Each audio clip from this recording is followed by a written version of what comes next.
Doing all right? Good. I'm doing good too. Oh, it's been a lot going on today. Today is Sunday, and we are in the month of June for those of you watching this in the future. And June is two things.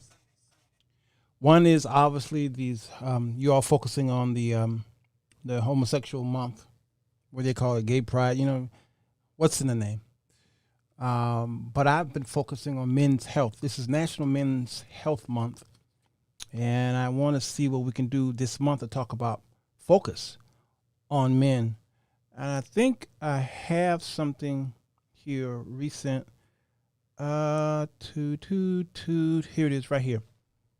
Well, let's pull up National Men's Health Month. This is for this year, for those of you who are watching it. Okay. June is National Health Month. This month is all about encouraging the men in your life, including you men out there, to take care of your bodies and eating right and exercising and working to prevent diseases. And the official symbol for the month is blue ribbon. And the purposes of Men's Health Month is to heighten an awareness of preventable health problems and encourage early detection of treatment of disease, including cancer, heart disease, and depression. And I'm going to show you some things later in the show, that is, about African American black boys and men and the leading cause of black men. Tweak your diet, set some goals, that is, and get educated. I take this opportunity to read about the common health issues that are specific to men and how you can prevent yourself from getting hurt. All right, we're leading up this week to what's called Father's Day. It is a national annual day, like Mother's Day, and fathers tend to get the shorter end of the stick. There's not many songs written about fathers unless it's "Papa Don't Take No Mess" and "Some Father on the Left."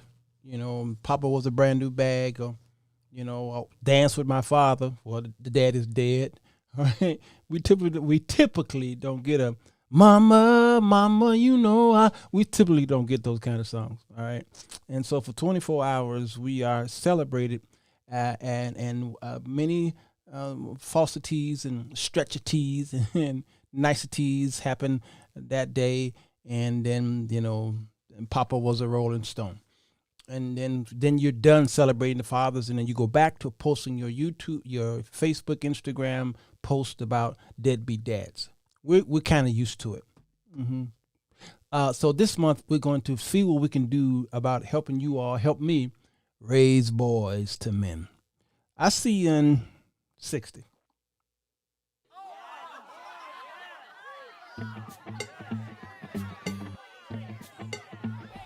Bass.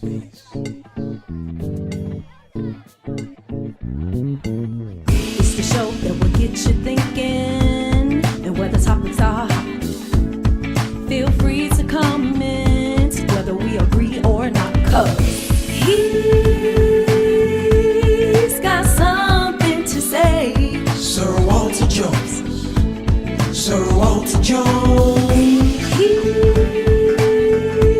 He's got something to say. Sirwalterj. Report live 7 days a week, always on time, but his time is not free. Sirwalterj, always on fleek. Latest trending topics had you jumping out your seat. He's got something to say. Come on in. The water's fine.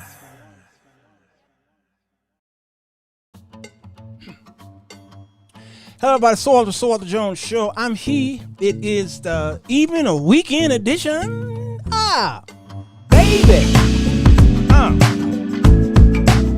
Cabbage Patch. Anyway, everybody. The water is fine. How y'all with? Y'all doing fine? Good. Today we're talking about boys to men. Black boys raising black boys to black men. Mama, where is my daddy?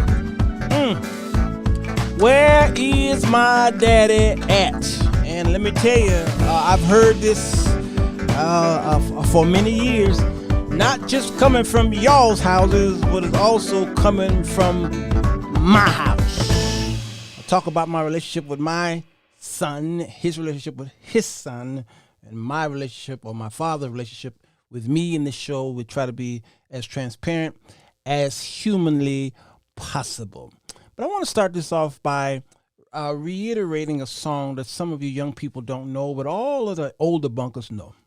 The name of the song is called Cats in the Cradle. All right? I'm going to pull up the lyrics, y'all, and we're going to go through these lyrics together because there's some history behind the lyrics, and it's very gripping, and many fathers understand this. I know I did. The lyrics, quite powerful.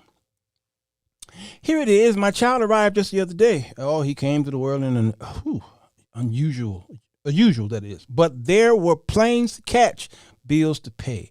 Let's pay close attention to this part of the song here. All right. There were planes to catch and bills to pay. He learned to walk while I was away, and he was talking before I knew it. And as he grew, all right, I'm wishing my thing would act right. As he grew, he said, I'm going to be like you, Dad. You know I'm going to be like you. I remember gassing up, taking my son to the gas station. At the time I was married. My wife was in the car. I don't think we had a baby yet. Rebecca wasn't. I don't think she was here. Yeah, she was a baby. And then we pulled up to the gas station right next door to right now where Amir and Charles Jr.'s father's new barbershop is. He opened up a barbershop right there at the gas station. Who would have thought that this would come around like that? My son might have been 5, 6, I can't remember. And I remember getting out of the car and I said, here's my opportunity to show my son how to pump the gas. And y'all know those gas, that big hose. It's pretty heavy at the pump. And I said, hold this, son. And he almost fell to the ground. And I lifted him up. And I said, now open the old cars back then. Well, I have a newer style car where I don't have the caps. You know, when you close it, it does that. I don't have that. You just open up the door and you just pour Anyway, so I opened up the door. I said, now put your hand in there. And he couldn't take the cap off. I took the cap off for him, and then he pushed it in there. And then he couldn't pull the lever because it was them things can be quite heavy. So I helped him. And that thing, he went all in the street almost. And he was holding on. He was like, I got it, Daddy. I got it. And when he got through pumping that thing, and I said, now put it back on the holster, whatever you call that thing. Okay. And I helped him lift it, and we put it back on the pump.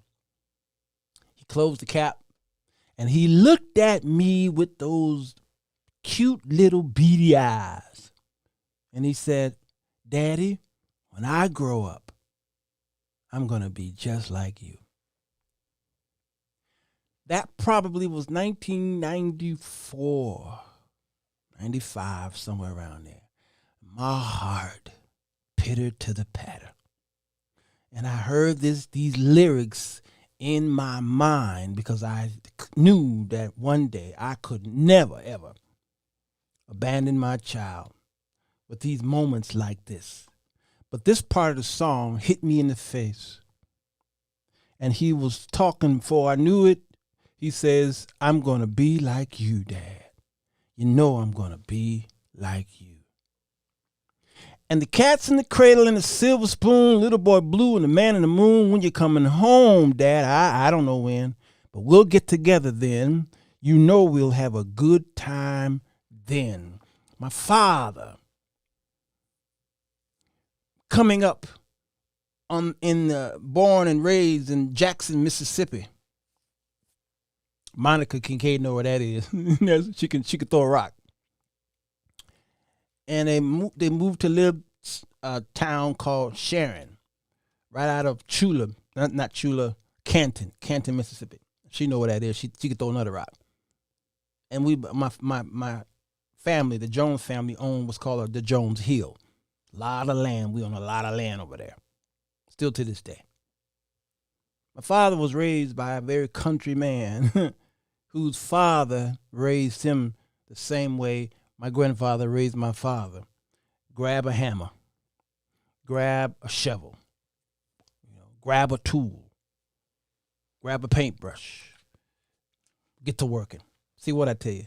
I told you, Monica knows exactly what that is. And my father began to have children. There's 9 of us, but there's 7 boys. The girls came later, so I'll focus on the boys, not the girls today. And as he was raising his boys, I started noticing that I didn't see much of my father. And when I did see my father, I was fearful of my father. Why? Because my father did not believe in lazy boys. From the time we were born, he put something in our hands to get to work. Work. And as I got older, I did not have a good relationship with my father. It was more of a fearful. I didn't want him. It got to the point where I didn't even want him to come home. He stayed out all night because he was working. He was a very trustworthy man. My mother trusted him. We trusted him. There's no scandal on my father. He was a hardworking man who loved my mother until she died. But my father believed in working and building and producing, right? And so that's what he did until we got a certain age, and then he took us to work with him. And we spend restless nights hammering and nailing and putting up drywall and putting up garages and pouring concrete and drywall and all that stuff.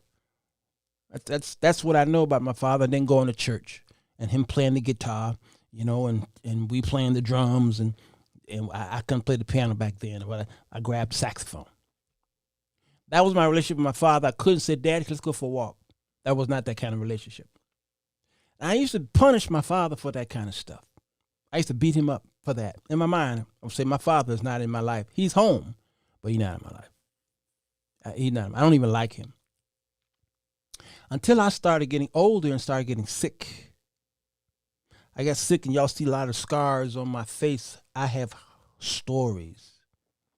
I have a lot of stories. Every scar you see is a story, to the point where my mother had to bubble wrap me because every time I went outside, I tried to kill myself. It was accidents. I'm going to show y'all a statistic on black men in accidents. I was always having accidents. I was falling off of garages, and I was falling because I had skates on. I was stabbed, all kind of stuff. Black boys on the west side of Chicago, gang written all over that stuff. All right. But my father taught us to get our behinds home and be on the porch at a certain time, and then be in the house before the street lights came on. You bet not let him catch you outside before the street lights came on. So we had to be inside. And I remember being inside, and all my friends will still be outside when it's dark outside, and it's like 11 o'clock at night, and I'm putting my nose to the window pane, looking outside, and see my friends ride up and down with their bicycles and running. We used to roll abandoned tires, that was our cars. We rolled tires up and down the street. You 70s kids may know what that's all about.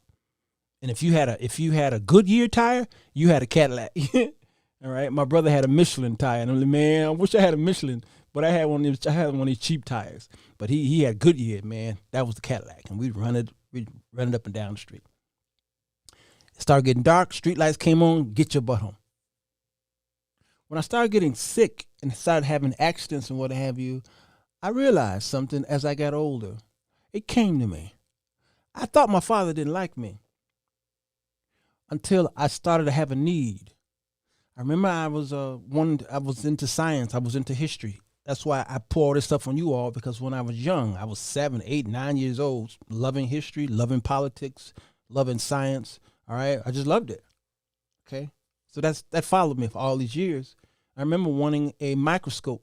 That microscope cost about $100. That was a lot of money in the late 70s, you all.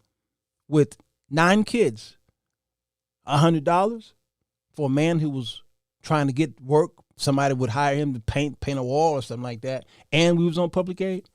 $100. It was a Sears wish book. They had a Montgomery Ward wish book as well. Sears wish book. My mother said, "What do you want? Just circle it, and then pray to God." And I did. I saw it. I circled it, and I prayed to God.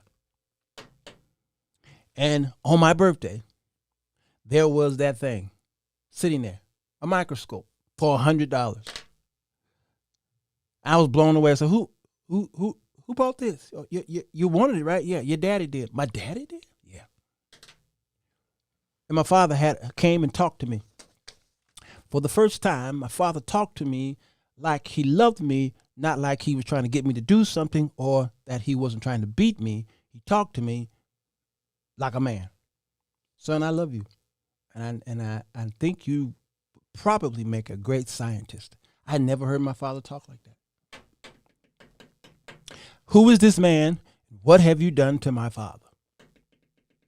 I remember my grades were slipping in high school. They were slipping and slipping. I was getting D's and F's because I didn't realize that I was having a mental problem, stress, distress.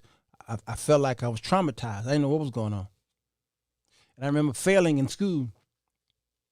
And they called for my parents to come up to the principal's office, and I was frightened. Not of my mother, I was frightened of my father.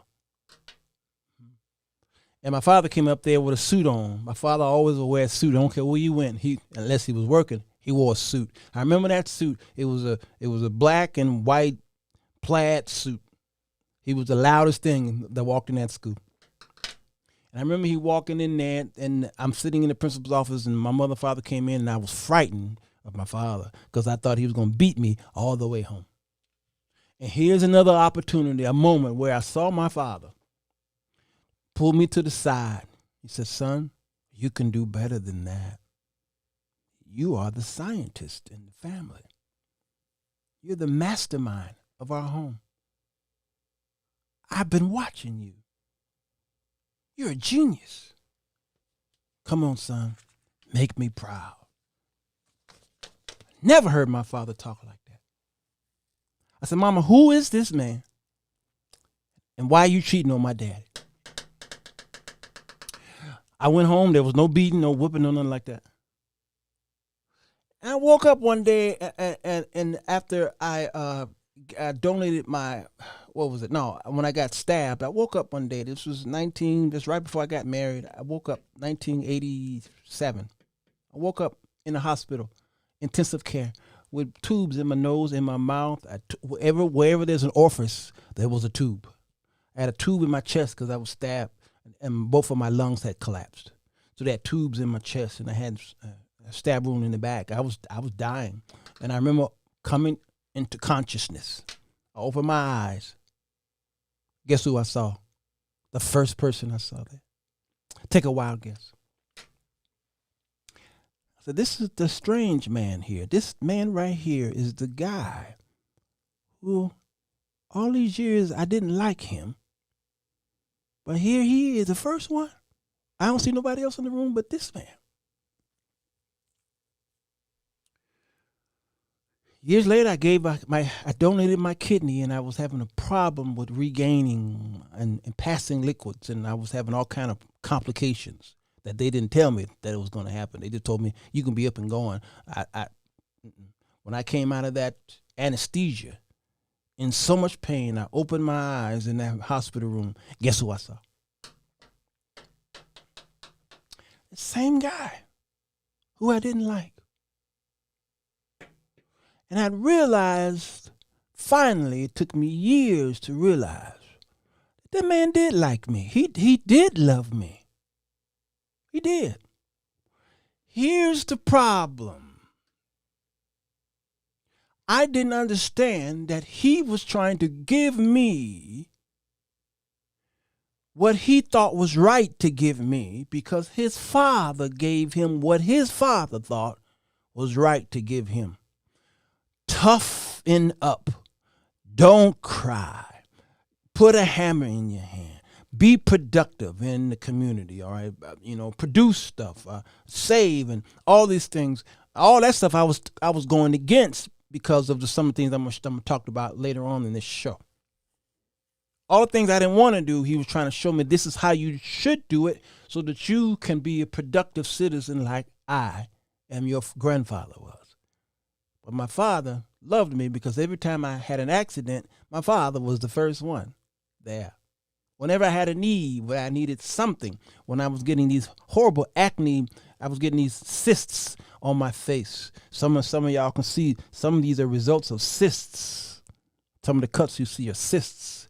Where I had to go to the hospital and they had to cut and put me to sleep and cut that cyst out.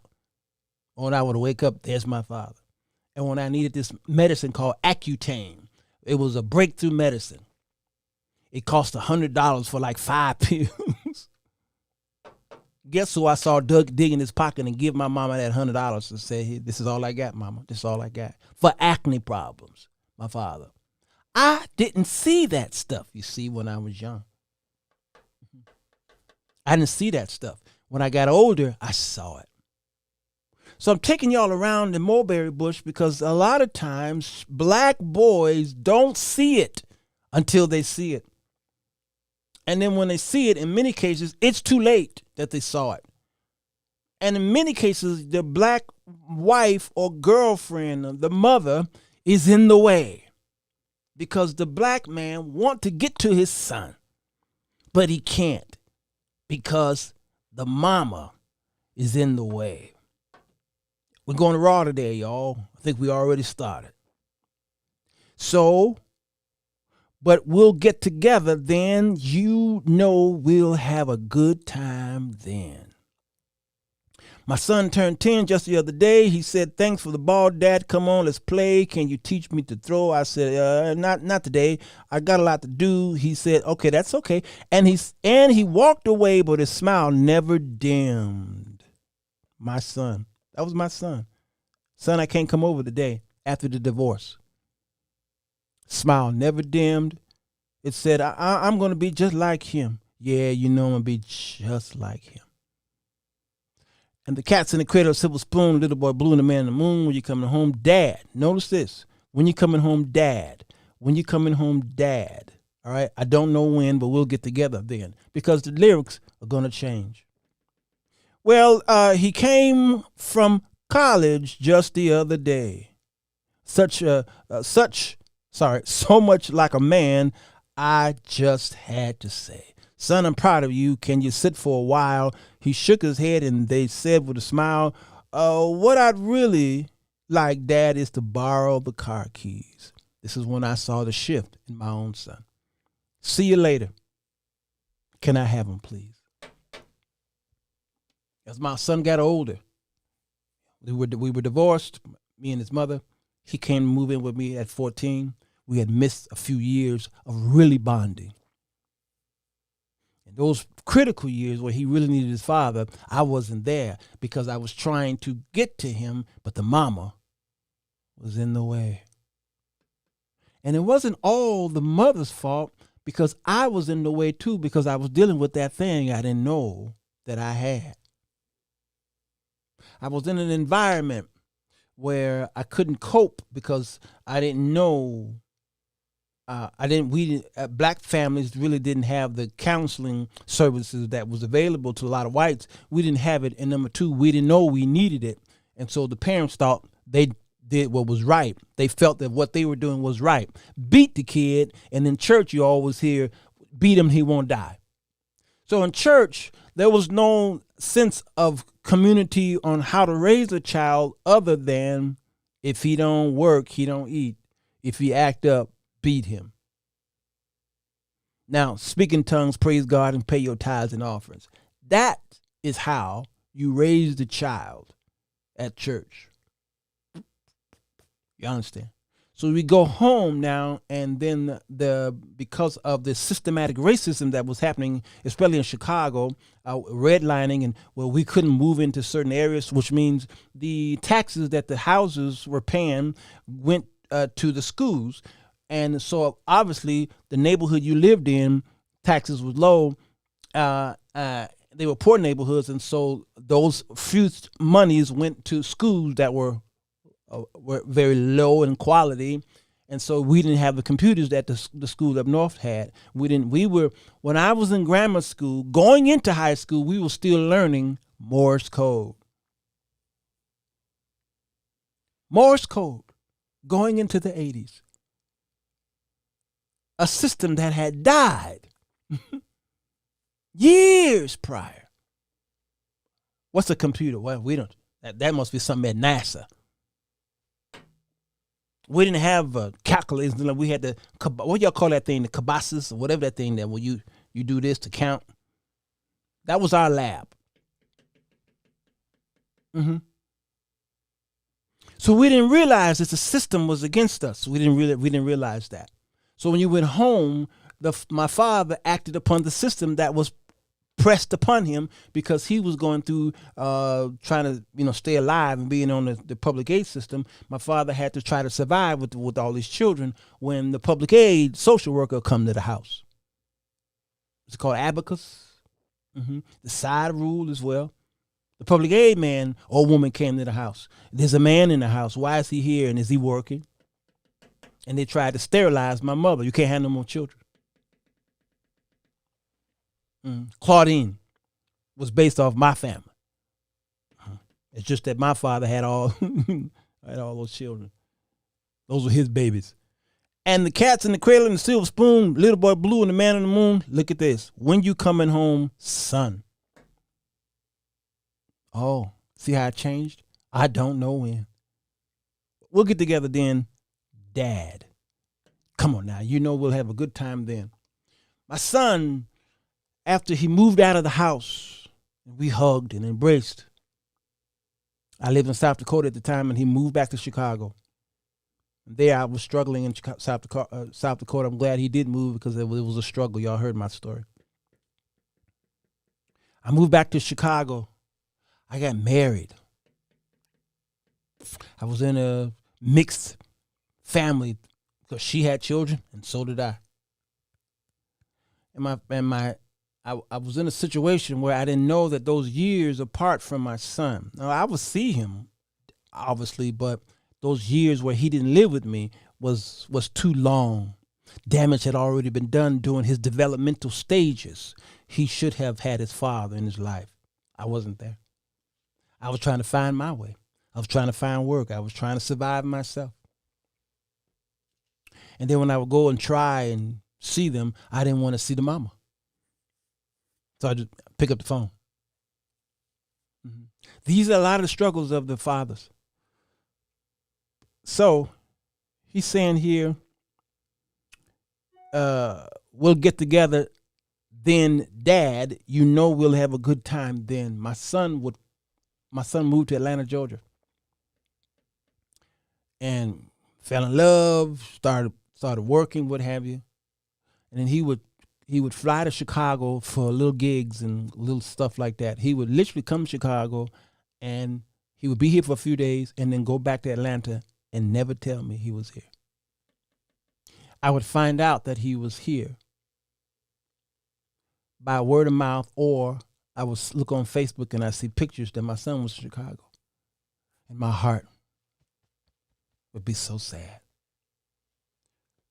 And I didn't know how to approach him with that. So I didn't. And he would come to Chicago. We had an event where I was in the event. And then he came, and then I walked into the room and there was my son. I didn't even know he was here. I said, son, wow, how you doing, man? It's good to see you. Why you know you was in the town? He would make up something.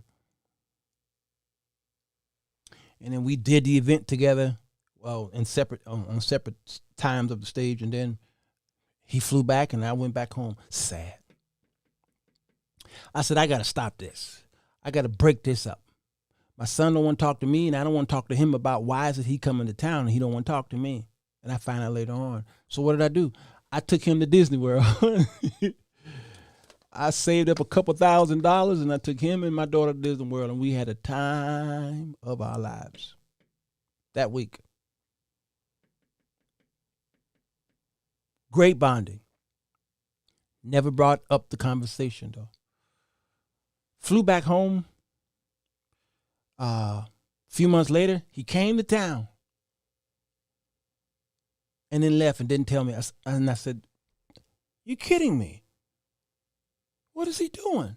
I thought we were, you see, you all, this is men, ladies.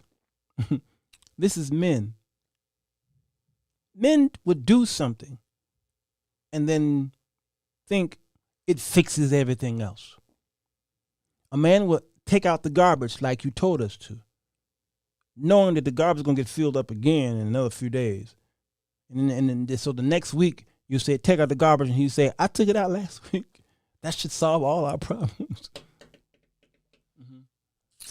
So I picked up the phone and finally called my son and said, son, you keep coming to town and you're not telling me, and I don't understand why I got to find out from Facebook that you in town. And he let me have it. He finally let me have it. He let me have it good. Pops, when I needed you there, you wasn't there. And when I was having problems living at home with my mom, still in the car, staying out late at night and all kind of stuff, where were you? And then I said, well, your mom would call me and I would get you and I would be on the phone talking, and then I would make you stop doing those things. He said, yeah, you did. He said, but I would cry, didn't I? I said, yeah, you would be crying because he said, yeah, because I needed you. Yo, that tore me up. Tore me up. This was many years ago. Gosh, this was many years ago. Thank God it was many years ago. And I said, son, from this day forward, I talked about Disney World. I said, we went to Disney World. We had a great time. I spent all this money. And he says, Pops, it's not about money. It's not about a Disney World trip for a couple of days. You never brought it up while you were there. I was waiting for you. He ripped a hole in my heart. I said, son, from this day forward, I make a vow to you that will never happen again. From this day forward, you and I got to get this together.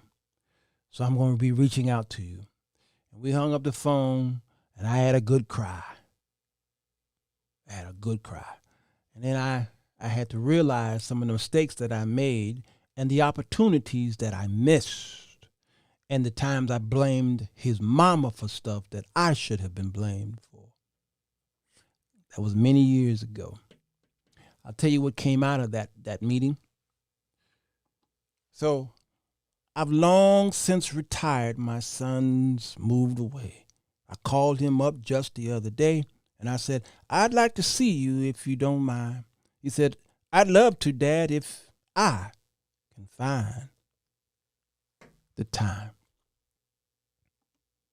Every time I go to Atlanta and my son know I'm coming, Dad, let's go to breakfast. Dad, let's go to lunch. Dad, let's go to dinner. Dad, come over and see your grandson. What you doing? I'm gonna show you this burger joint. You see, 15 years ago, it wouldn't have been that. But today, Dad, hold up. Were you in town? No, I wasn't in town. This gripping story here is so true to so many fathers.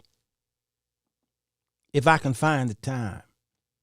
You see, my new job's a hassle and the kids have the flu. This the son talking now. But it's sure nice talking to you, Dad. It's been sure nice talking to you. And I hung up the phone and it occurred to me he'd grown up just like me. He grew up just like me. That's what that part of the song was my biggest fear right there. He grew up to be just like me. My son, my boy, was just like me. Cats in the Cradle, a Silver Spoon, Little Boy Blue, and the Man in the Moon. When you come home, someone don't know when. All right. Now they give the history behind this song, and you all can kind of go ahead and Google it. Chapin, I think that's his name. They give the history here. His wife wrote a poem The Meaning Behind Cats in the Cradle by Harry. His wife wrote the poem, and she heard a country song, and she wrote it, and she let him read it, and then she encouraged him to write music to it, and he did. He eventually died, though. All right, it's a gripping story. What came out of me finally reaching out to my son to apologize to him and tell him, and I had to tell him the truth, that I was dealing with something socially, something mentally, and I didn't know what it was. Why I struggled in school, why I was always a lonely child. Out of all of the brothers and the couple sisters that I had, I was antisocial. I can count how many friends I had on one hand. I didn't go to the parties, and we had quarter parties. We would go to house parties and basement parties and all these things. I didn't go to those things. I didn't go to proms and bar mitzvahs, not bar mitzvahs, but those other things y'all would have. I didn't go to those things. I stayed home, or I played in the sandbox by myself, listening to these lonely songs. So I started writing songs based off of my experience and my heart and my thoughts. And so I would write all these songs, and I kept writing. Once I started writing, I kept writing until I reached 2,000. I've written over 2,000 songs. I just kept writing. I finally stopped writing. Just maybe a few years ago. I learned how to play the piano because I needed something that would be with me. I needed a companion. I didn't want the companion. I didn't want it to be a woman or a man. I wanted to be something that would never let me down. And so I started to learn to play the piano. And from that day, it has never let me down. All right. And every now and then I share my woman with y'all on this show. But since that time, my relationship with my son has gotten much greater, much better. Right. Oh, it's at a wonderful level now. And when we talk on the phone, we never hang up the phone without saying, I love you. Because white folks think that black people, black men don't have that kind of affection with each other. But when I see my son, I hug him and I kiss him. He's tall. When we stand, I'm 6. He like 6'11". he tall. So recently we went into business together, because my father has always been a businessman, and he believed in generational wealth. My son and my father and my son, my father, and myself are in the business together, and my nephew Lawrence. Name of the business is called Jones Luxury Transportation. Jones Luxury Transportation Service. My son drives limousines in Atlanta. He was working for someone who they would pay him to pick up NBA stars and rich people, and he would take them to their mansions or what have you. And he said, Pops, I need to be doing this myself. And we talked on the phone. I said, you can do it. Because my father walked in that school one day and said, you are the genius of the family. Why did he tell me that? Why did my father tell me that? He poured something in my head that I never forgot. I never forgot it. And I think I was 13, 14 years old, 15, something like that. All right. He poured that in my head. I never forgot it. So you too, son, will be great. So we went into business together, and we were able to acquire some vehicles. This is one of them. Jones Luxury Transportation. My son drives that one, and we also own this one here. It's a 2018 Lincoln MKX. Right? So we have a limousine service, a transportation service in Atlanta. For those of you who are in Atlanta, you just need to get from here and there, and you want prom and bar mitzvahs and weddings, and you just want to get a ride to the airport. Call Jones Luxury Transportation Services, owned by myself, my son, and my father. All right. How did this come to be? Because one day I woke up I woke up one day, and all you fathers out there who feel that it's too late, it's never, never too late to get your son back. America, everything in America is based off of race. Everything. And America themselves created a powder keg. America did. Everything is about race. When you go on YouTube, you'll see African American men and women who are considered conservatives. All right. Some of these here that I did pull up, some of these YouTube channels. Okay. Here's Marcus Rogers right here. Marcus Rogers. All right. He is a conservative. Here's the thing about these black conservatives. If you're a black conservative, you've got one of the most popular and popping YouTube channels, and you will have thousands and thousands of subscribers. And those thousands and thousands of subscribers are coming from, guess who? Guess who? Marcus Rogers, it looks like he's got 724,000 subscribers. It's right there at the bottom. Let's see. These two boys here, the conservative twins, 2.39 million subscribers. Here they're both talking about black Chicago residents exposed why Walmart left Chicago. And they kept using the word nigger, nigger, nigger. They sound like two white boys from Georgia. They selling trucks, and they dress like some two white boys from some North Carolina holler, something like that. Okay. Yeah. 2.39 million. The Hodge twins. Guess who are the ones who are watching? And the more they say nigger, nigger, nigger, the more you see the comments section coming from white folks saying, you all are decent individuals. You all are great patriots. You all are a credit to your race. They love black conservatives. We all know about this guy here, the fallen state. His name is Jesse Lee Peterson. Jesse Lee Peterson he talks about black folks all the time. Y'all know Jesse, right? He's got 373,000 subscribers on one channel, and he's got 414,000 subscribers on the other. Y'all add it up. 400 times 300. Plus 300, that is. Mm-hmm. Who's watching those? How many of those people are black that subscribe to that? Mm-hmm. Here's another one.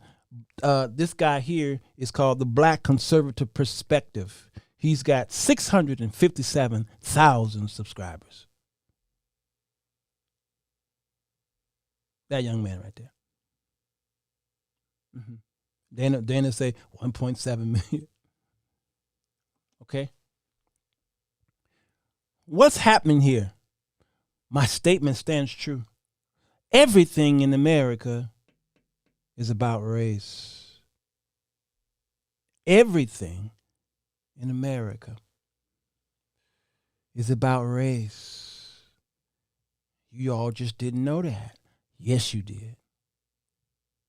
So then you'll hear both left side and the right side talking about things that black men can't do. And there's certain things that a black man can't do on the street, a black boy especially. He can't jog, he can't watch birds, he can't buy Skittles, he can't play with a toy gun in the park, he can't cook barbecue outside, he definitely can't drive while black, he can't sit at a Starbucks, he can't be selling water on the street corner, he definitely can't play loud music.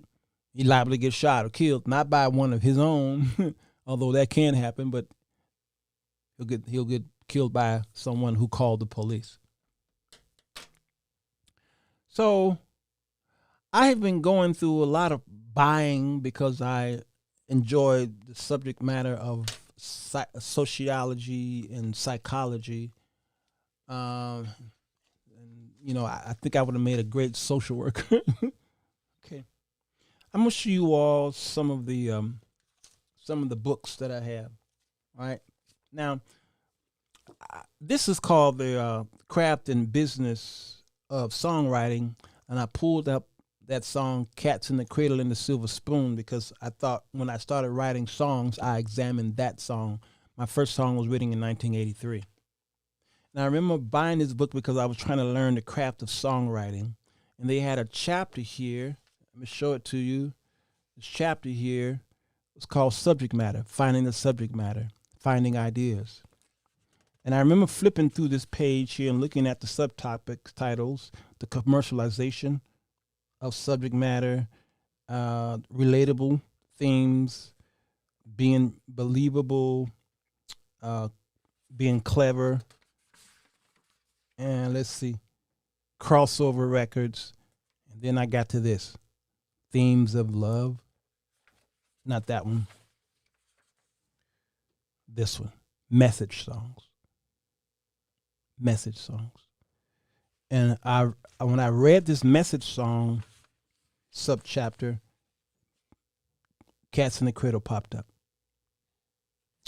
And they began to talk about what it is. Chaplin didn't give us any shoulds here.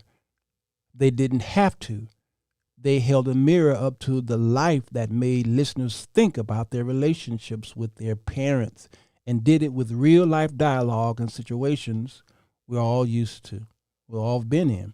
They also did it from a first person point of view. First person point of view. So then from that moment, I wrote a song called You Will Never Be Alone.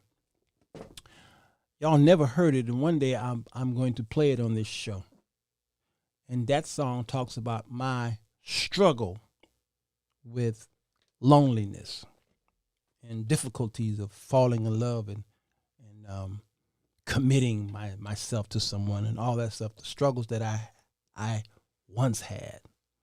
Don't y'all start analyzing me. Oh, how you feeling that way now? Women like to do that. How you feeling that way now? See that? And so when something comes up and I may fight with somebody, they say, see, that's your problem because you struggle with loneliness.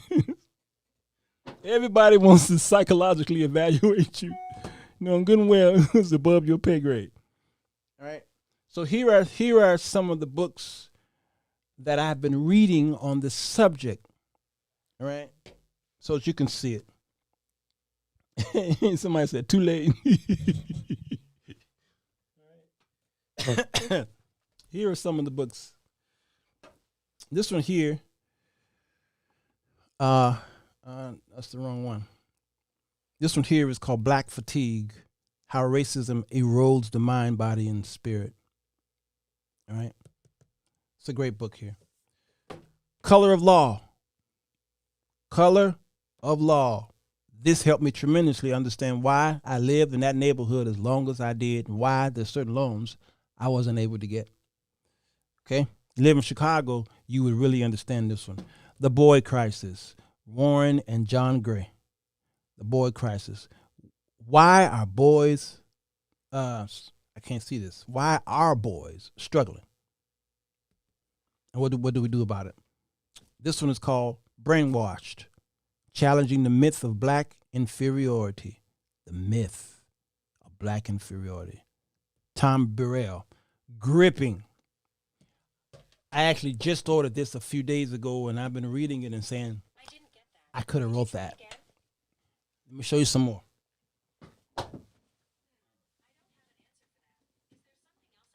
My watch is trying to tell me.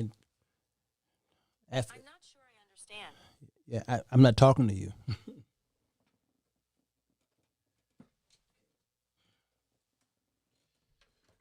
Must be a woman. Yeah, that's where I get in trouble when I talk about women. All right, now some of these books, you'll say to yourself, why do you have that book? It doesn't make sense. Yeah, it does. This one here, keep doing that. This one here is called How White Feminism Betrays Women of Color. Uh-oh. White tears, brown scars. Hey, black woman, you trying to fight a white woman's fight. That's what you did. You was trying to fight a white woman's fight. Your black man was home. You joined forces with her. And that's why we in the trouble we're in today with black women. This one here, real men have feelings too. Gary Oliver, great writer. Real men have feelings too. This would be a wonderful conversation that you should have with your man. I'm telling you, if I had that, I could have got somewhere, right? There's no way I go through all the books that I have, so I'm just giving y'all some of the ones that I thought I pulled off the shelf so that y'all can see. Okay. This one right here, look at this. How the baby boomers betrayed us. The generation of sociopaths, baby boomers. How they betrayed us. Look how thick that book is. You like, my daddy and my mother didn't betray me. Okay. Maybe they didn't betray you. Maybe they didn't betray you. The problem is misunderstanding. That's the big problem. It's misunderstanding. Do I need a bookshelf? I grabbed it off the bookshelf. What are you talking about? I've got 3 bookshelves over there. Do I need a bookshelf? I grabbed it off the bookshelf. All right. Right here. Growing up with privilege in a racially divided America, white kids. White kids. If you live in an interracial neighborhood, the whiteness of wealth, how the tax system impoverished black Americans and how we can fix it. Remember I was doing that show to the answer to Corey Minor's show, and I talked about code words or dog whistles and states' rights and the Southern strategy. And remember I said tax cuts was a dog whistle. The tax system is used against you. You will always pay more. This one here, the social construction of whiteness. White women, race matters. I got this one, I think, from the University. Wait, did I get this from the University of Chicago? I can't remember. White Fear. There's your boy, Roland Martin. Yeah, it's good. He did a good job in here. But when you read it, you've read these. Okay? Who really cares? Who really cares? America's charity divide. Who gives, who doesn't, and why it matters. People automatically just assume that rich people give more. Well, when you crunch the numbers, in many cases they don't. A rich person can give $1 million would be like you making only $30,000 and you're giving the same per how much you made. So if he gave $1 million, you said, wow, he gave a lot of money. Yeah, but he's worth $1 billion. You get it? Mm-hmm. Okay. I'm almost there, y'all. I'm almost there. This one here. Now don't y'all go broke buying these books. Okay, don't go broke buying these books. Don't do that. Mothers of Massive Resistance: White Women and the Politics of White Supremacy. Look at them, a bunch of Karens. The massive mothers of massive resistance. The politics of white supremacy. I'm almost there. The Great Transformation, the political and economic origins of our time. I got this one from the university. pretty thick. But as y'all can tell, I really enjoy political science because it helps me understand both parties. Why they say the things that they say, why did they do the things they did down through the years, and again, why some of you live in the neighborhoods that you live in. Why did the baby boomers do and say what they did? It's all political. Okay? Here's the Bible. For me, I know him personally, met him personally. He signed my book, Birth Order. Why You Are the Way You Are. This one here helped me immensely. Wish I had it when I got married the first time. This one. And so when you go to my book called The 4 Women That Men Desire, you'll see a chapter that I have on birth order. And it will help you ladies understand your black man and your black son. And it depends on the relationship that boy have with his mother, his father, his siblings.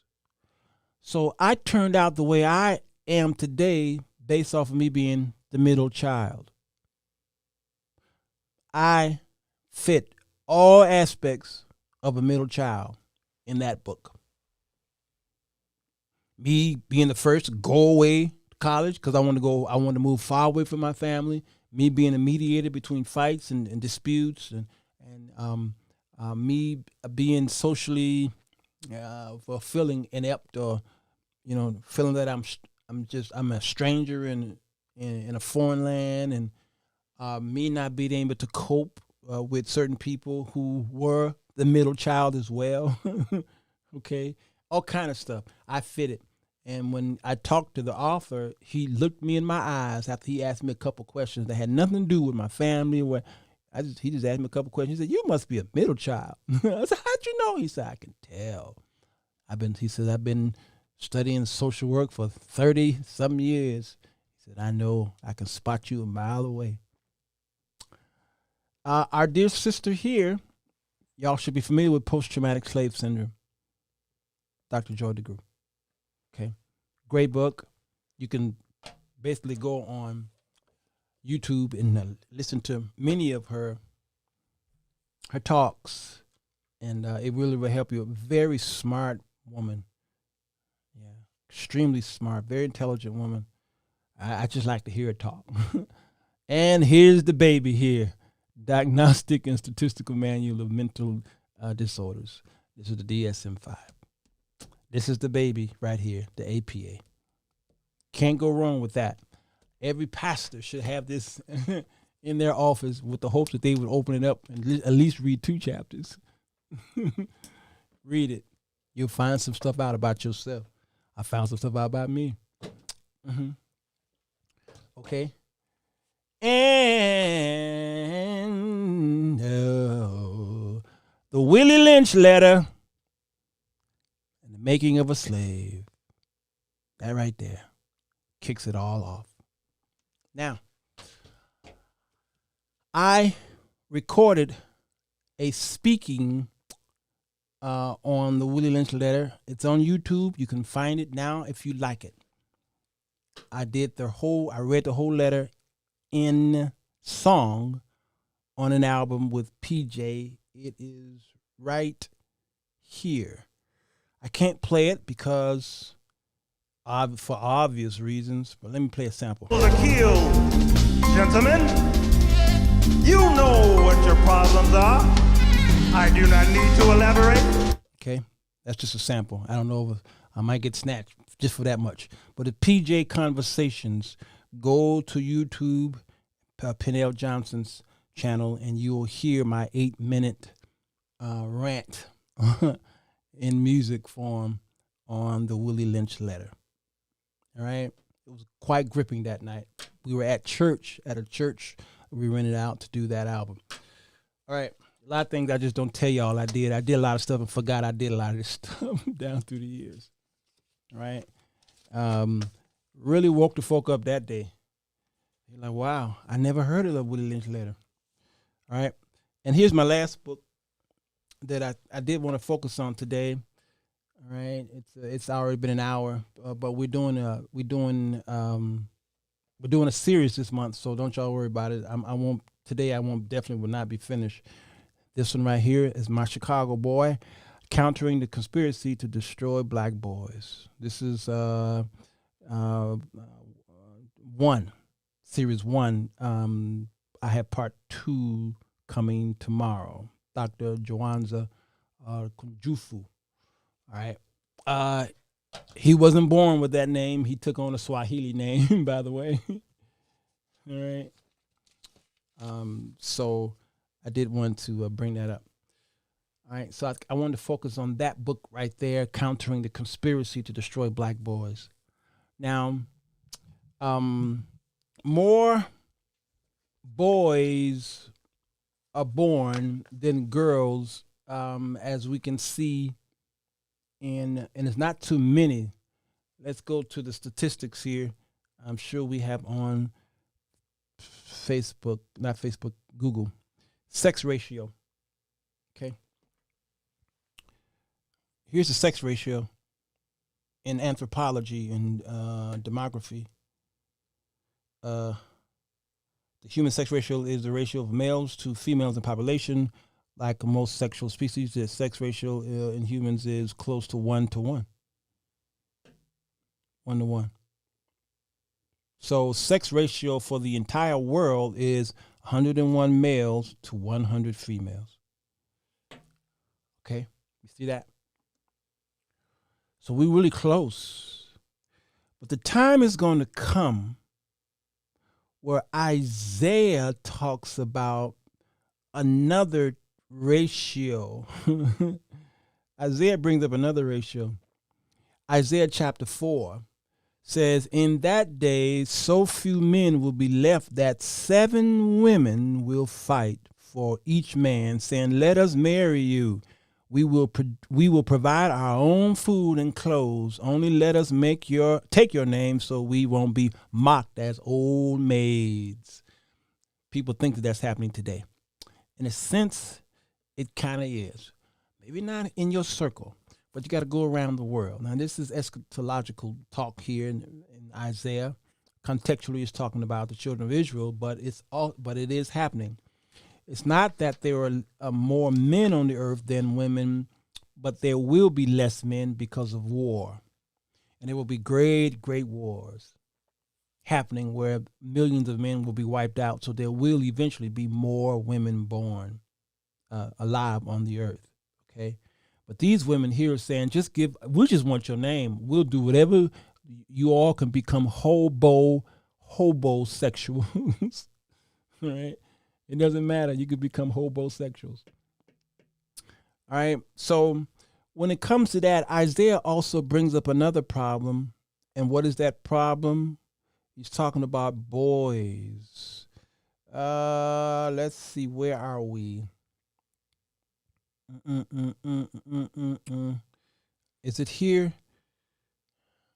Okay. We read this before. The Lord will take away. Okay, all of the heroes and the soldiers gone. Judges and prophets gone. Fortune tellers and elders gone. Army officials, high officials, advisors, skilled sorcerers, astrologers. A lot of these people of prominence gone.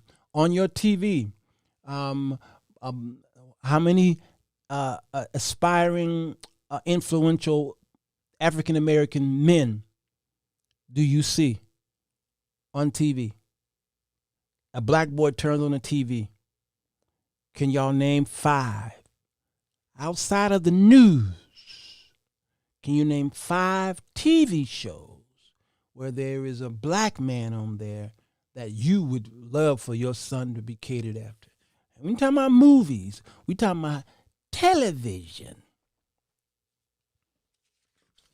And you could put streaming on there because if you asked this question in the 70s and 80s, we didn't have streaming and we barely had cable.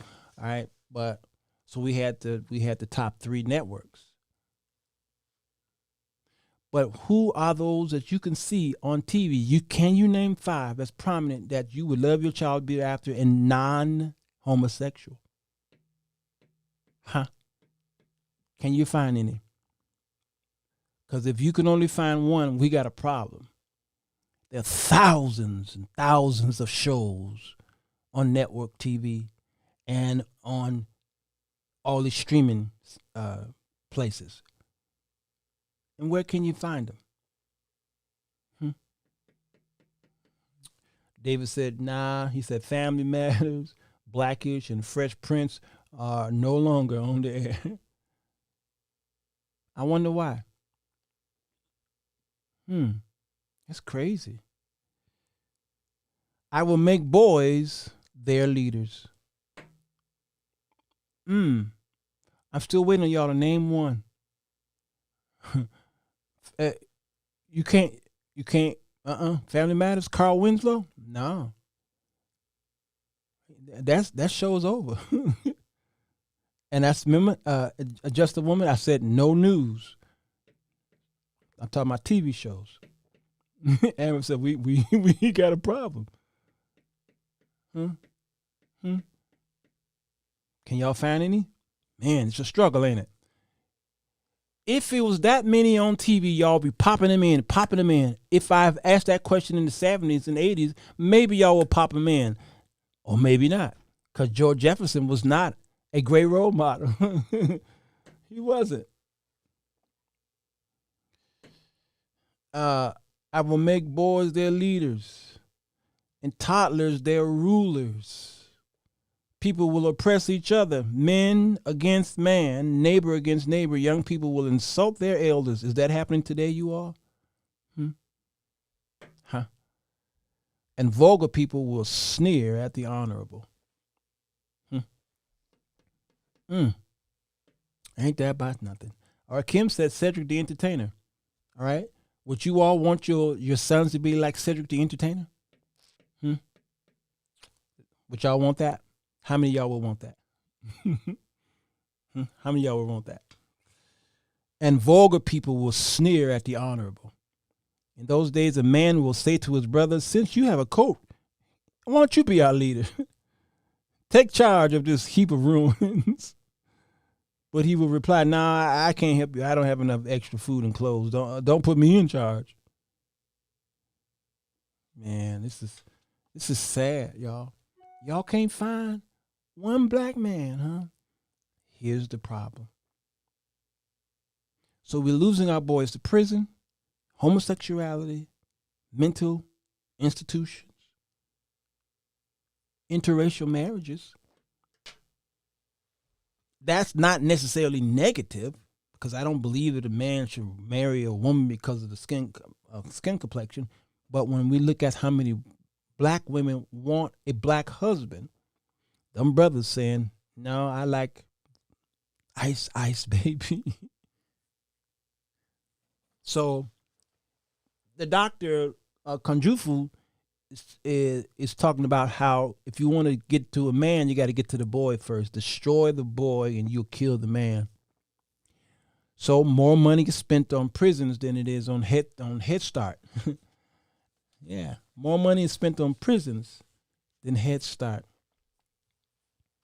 So as a boy is growing and as he gets older, his age increases, so does the peer pressure increase as well. And the parents need to pay close attention to as he gets older, how he's being influenced by his peers. The problem here is that the mother and the father is in the child's life when they're young. When they get up to a certain age, let's say 13 or 14, they started pulling away from the child. So when the kid goes into grammar school, you're spending less time with them. When the kid goes into high school, you almost completely pull away from that child. Then he's watching himself. You look to a 13, 14-year-old as a grown man in many cases, because, then you don't have to have a babysitter anymore.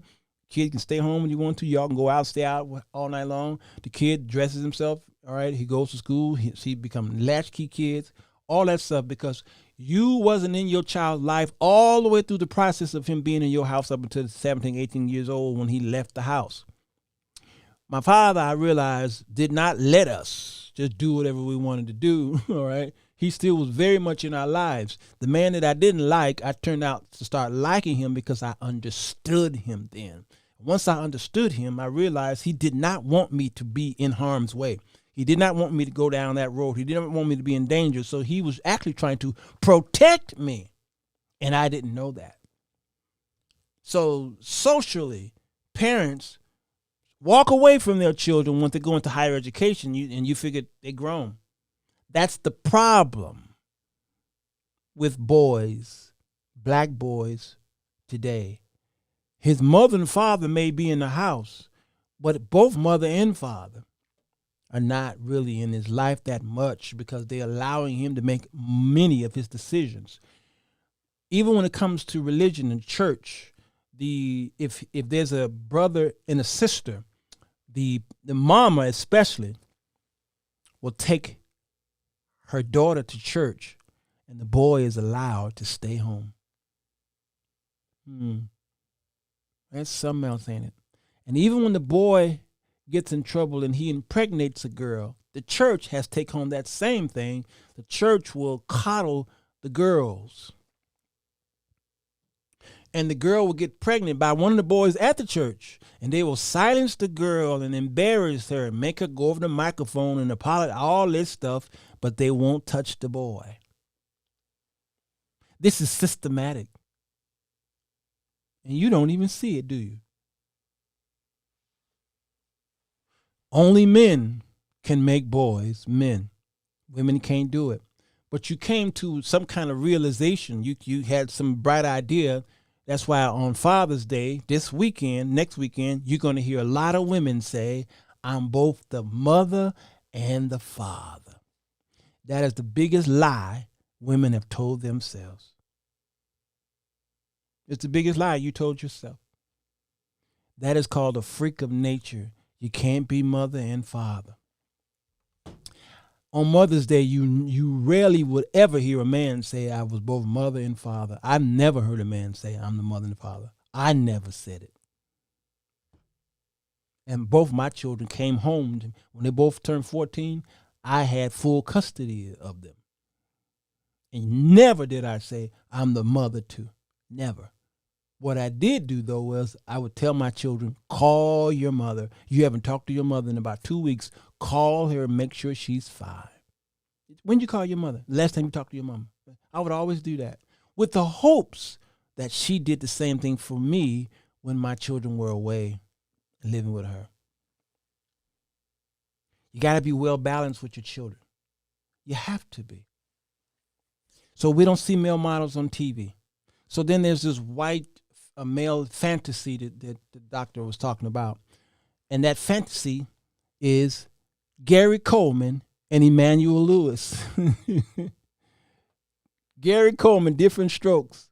Emmanuel Lewis, Webster. Can y'all tell me why I bring up those two names?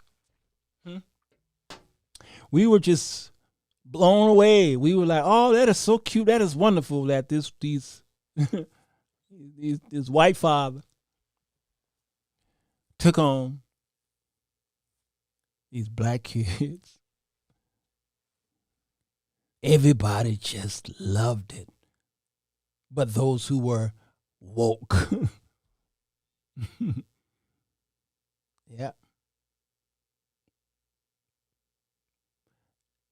And you're still seeing that in society.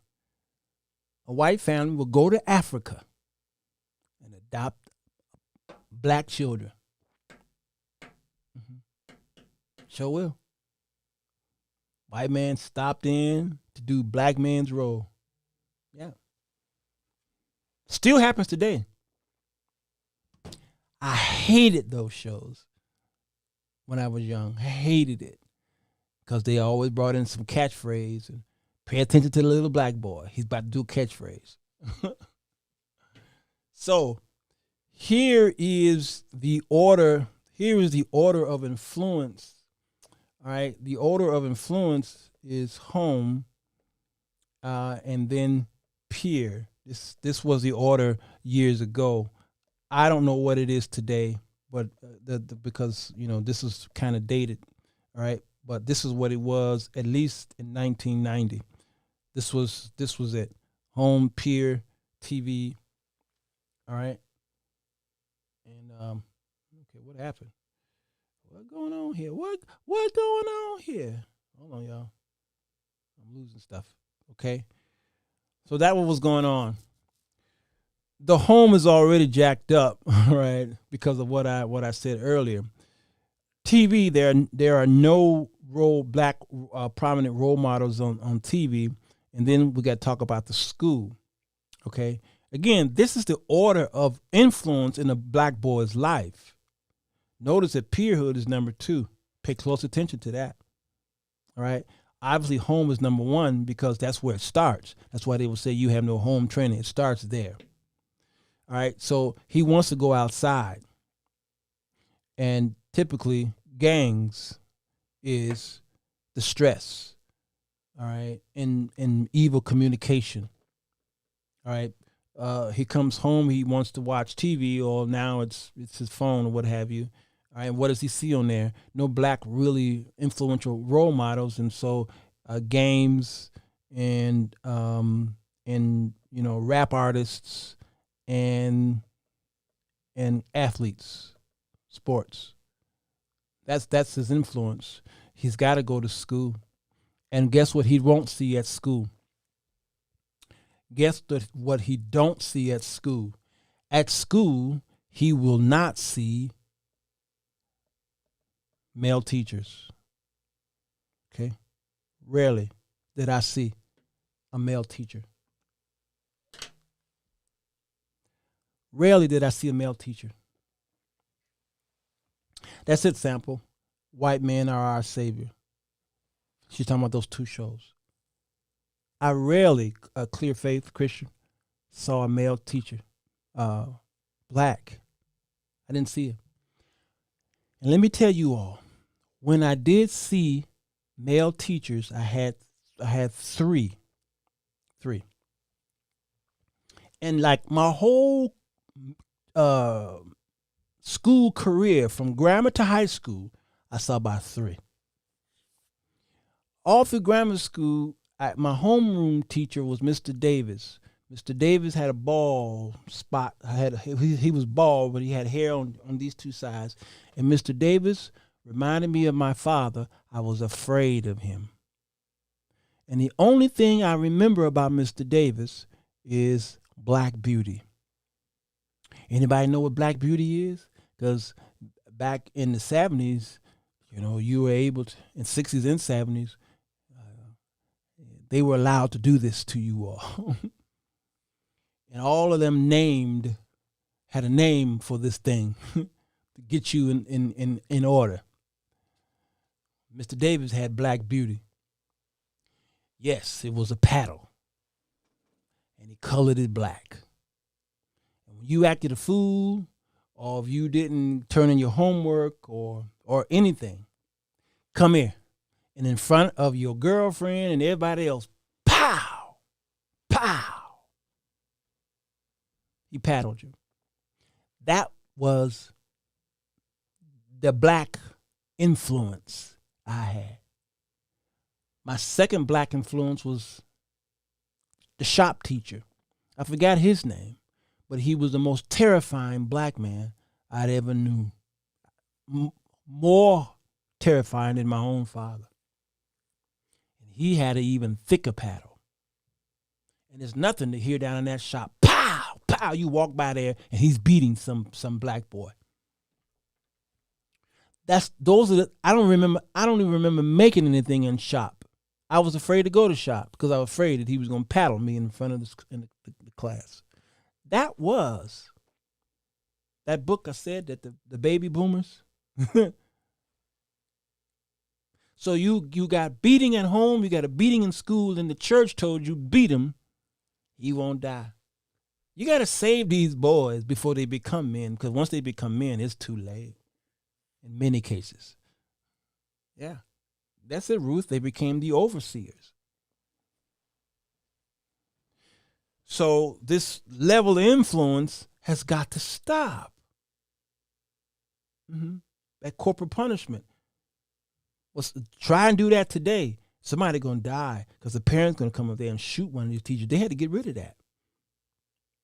Had to prove to you it belonged and that you didn't show favoritism. Yeah. Mm-hmm. Sharon, you were blessed. You were blessed. The tool of punishment. Yeah. Those black men that I saw in school, I hated them. So how could they inspire me? It wasn't until I went to college and my Mr. Harold Bray, who was the band teacher, he did the same thing. I'm in college. I'm 18 years old in college, and then he wanted to act like corporal punishment was going on. I mean, he couldn't touch us, but he treated us like this was the military. And I kept saying to myself, why is it that every time I see a black man in higher education, he's got to sound like my father? He's got to prove something. He can't. Why can't he just talk to us with some type of gentle voice or something? Why is it that I can't do? And when I do right, I do good. I do what you tell me to do. No, thank you. You're doing a great job. No pat on the back. It's more like you should have done it.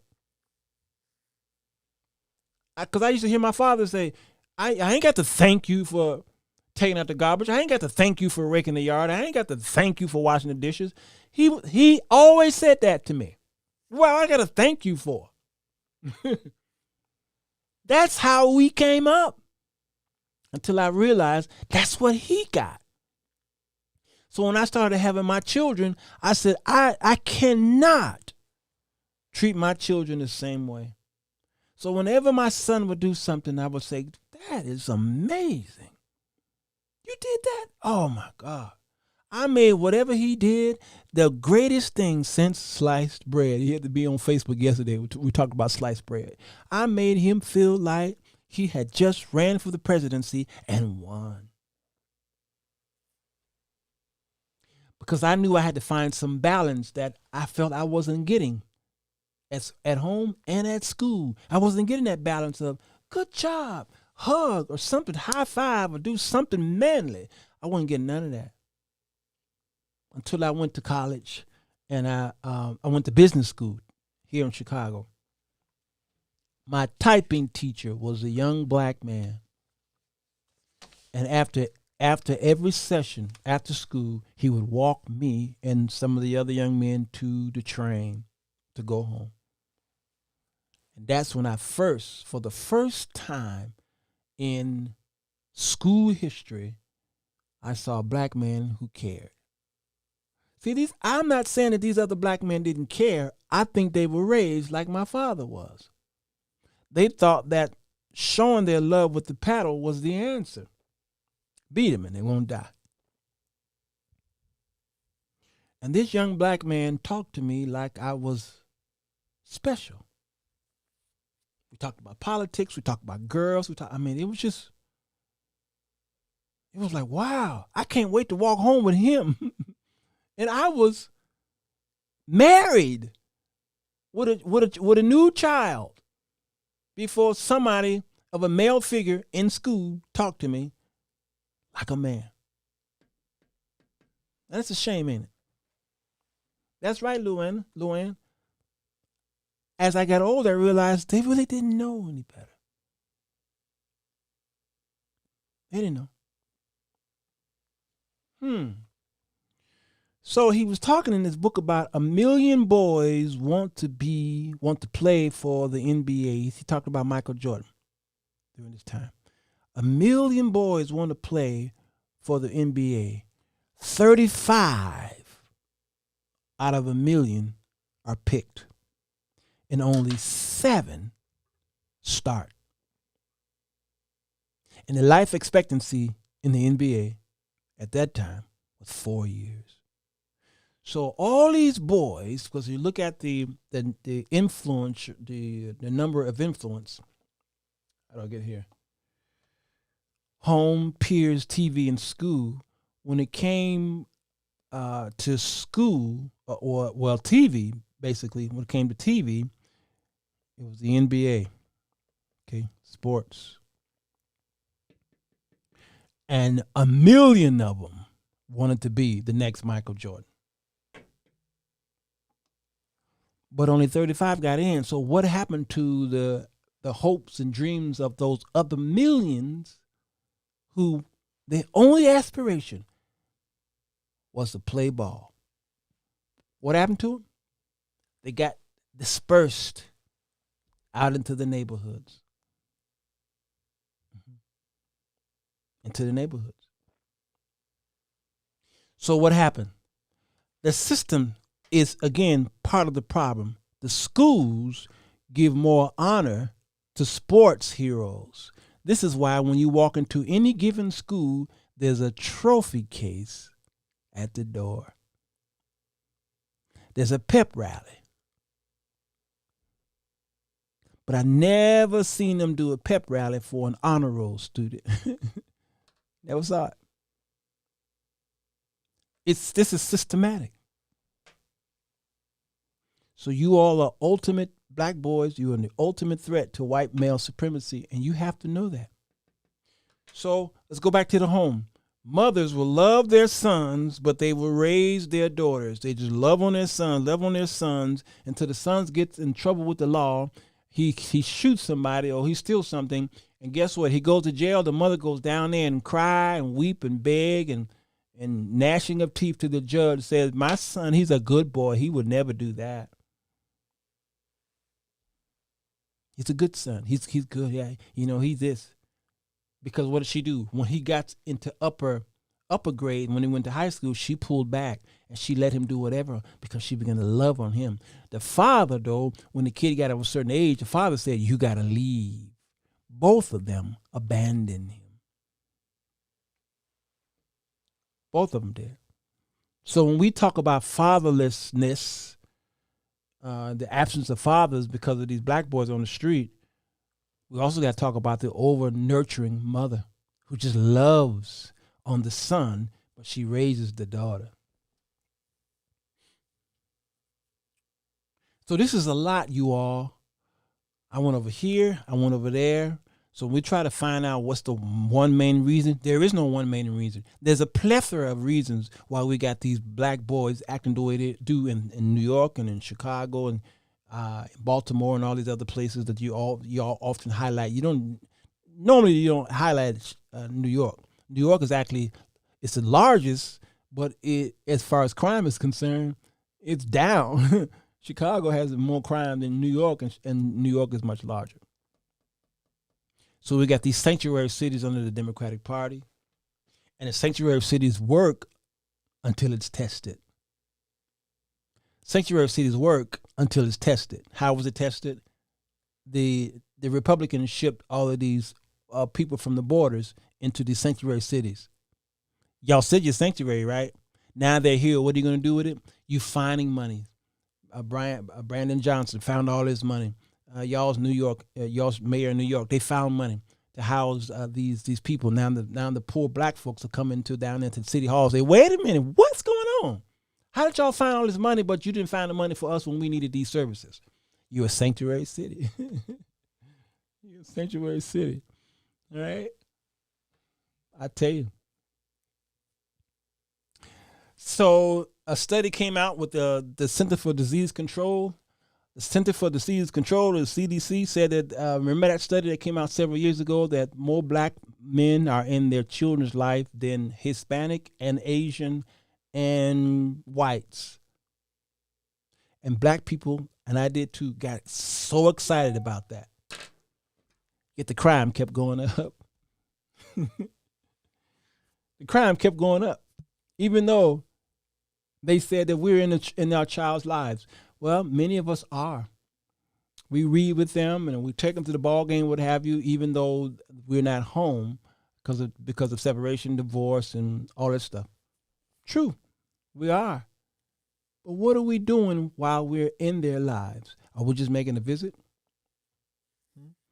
Or is it just that the system has a lot to do with why the boys are acting that way? Because a man can come by and spend an hour or two with his child, but then what are we going to do with the other 20, 21 hours in the day? Hmm.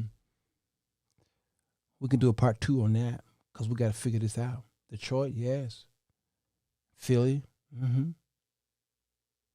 Yep. We got to figure this out because a boy could be raised in a really decent home and still buck against leadership, go out there, and because the number two influence is peerhood on the whiteboard. So he could be doing great until he gets older, and then comes peerhood. That's right. Quality versus quantity. So then, the Republican side, because y'all know I'm conservative, yet I'm right in the middle. White man, when a white man goes into a school and shoot up everybody, they say he is mentally ill. When several black teens murder each other, they call them thugs. Notice this. They don't bring up mental illness when it comes to a black boy killing someone or a few people. Until a white man kills someone, he's mentally ill. I'm bringing this up because on the Corey Minor show, when I was with those brothers on that panel, they talked about Brandon Johnson and his talk on mental illness. And they did not like that. They felt that it was a cop-out that Brandon Johnson brought up mental illness. If you're going to bring up one, you got to bring it up all. You got to bring up all of it. Why would you erase the mental illness aspect of this boy's crime and just talk about just the fathers not being there? It's a plethora of things going on, and we talked about. That's why at the end of that show, you got to go back to that show. Matter of fact, what did I say? Maybe I can go there and see if I can pull it up. Okay. And my father says, "That's it. I'm gonna go to we the can't end." do it's like, well, I did kind of agree. I think I was the last I one. almost felt ready to go. That's good. Brian, let's hear from A certain group. Okay. Alton. Right here. Wow. Man, I tell you, Brother Corey, I thank you for introducing to just a certain group of people is that they just focus on that and then they start loving on the person in a dangerous way. All right. So I'm for mental health, cognitive behaviors. It can be a problem. Alterations is a problem. So when you got someone who's mentally ill and they go through an alteration, they are going to want to kill. So we've got to find a way to deal with that thing there. So the Kaiser Institute came up with this thing called ACEs, Adverse Childhood Experience, where these kids, like I did, I went to school and I saw a man murdered with a bullet in his head, and then I had to go to school, sit in class like nothing happened. I'm traumatized. So now the teacher's wondering why I'm not paying attention. Why am I shaky? Why am I nervous? What have you? And all week long, and my grades started falling because I saw a murder and there was no one when we were coming up. They didn't bring counselors in the school. They did for the white kids. But for us, they didn't bring counselors in to talk to us and talk to the parents and talk, the staff. They just didn't do that. You just walked the neighborhood, saw a murder, and just went to school. All right. And so now they're dealing with that.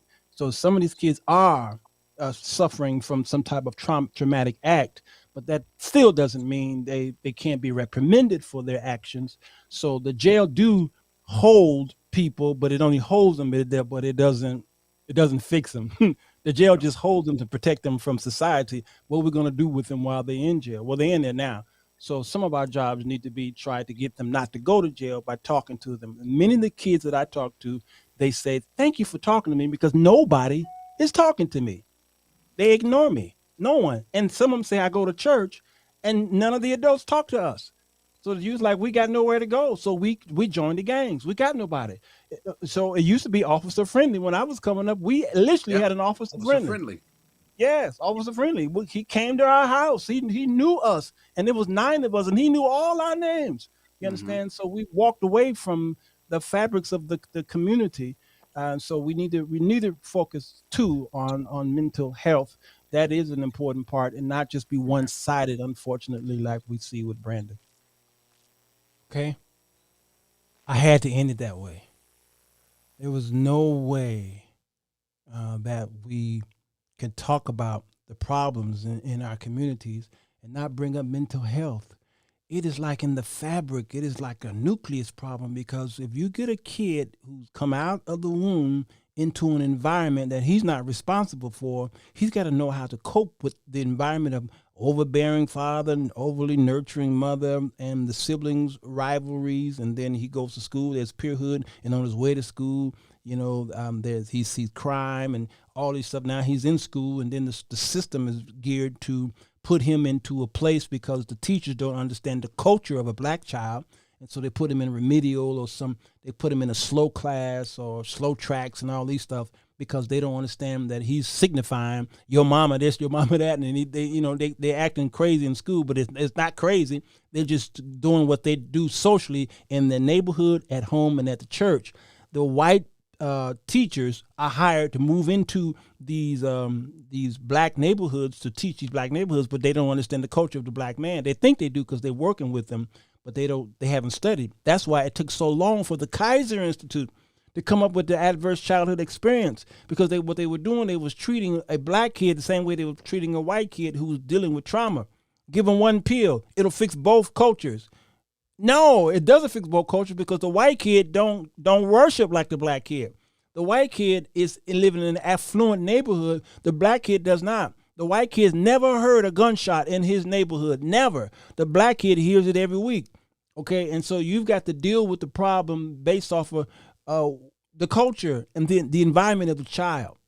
So the teachers were putting these children into these special classes. There's something wrong with him. And so as people got older and went into sociology, thank God more black people started going to psychology, psychiatry, sociology, psychotherapy and stuff like that. They began to study and say, oh, wait, the medical industry, the psychological industry is treating these people wrong. The educational system was treating these boys wrong because they're not understanding. They're misreading. They're misreading your boy, little Willie. They're misreading him because they think that he is rowdy because he's retarded. That was the word we used to use. They didn't realize that socially something was going on either at home or in the community, and so you bring a counselor in and try to talk to him about some things. What they were doing was giving him some medicine. So all these popular medicines came on the scene, and the kid would say he got to go to the next room because they about to give him some medicine for his mental illness or what have you.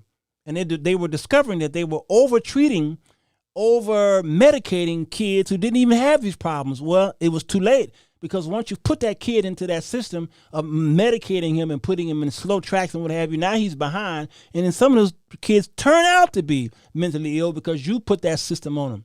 All right, so this is why we have to make sure that we save the little boy's life and make sure you walk with him all the way through his life and don't just turn him over to the education system, because they're gonna turn him out. They're going to molest his mind. He's going to come back home and you wondering why he's acting strange, because you turn him over to the racist system that you live in. Your father was already raised in a redlining situation, and then you as a Generation X have to listen to your father and how your father treated you like he treated me based off of how he was treated by the environment. So now I'm going to do the same thing and treat my child like how I was treated in the environment. Then it becomes a generational struggle. Between fight or flight, all right, or coming out of something. This is the problem that we need to talk about when we're talking, and the church is not equipped with this. This is why the level of influence for black boys, is church was at the bottom. But now, and that was 30 years ago, today, church is not even on the list of influence. They're not even on the list. Y'all understand? So I saw this YouTube thing right here. Let me find it. Okay. Two things I want to show you all in YouTube.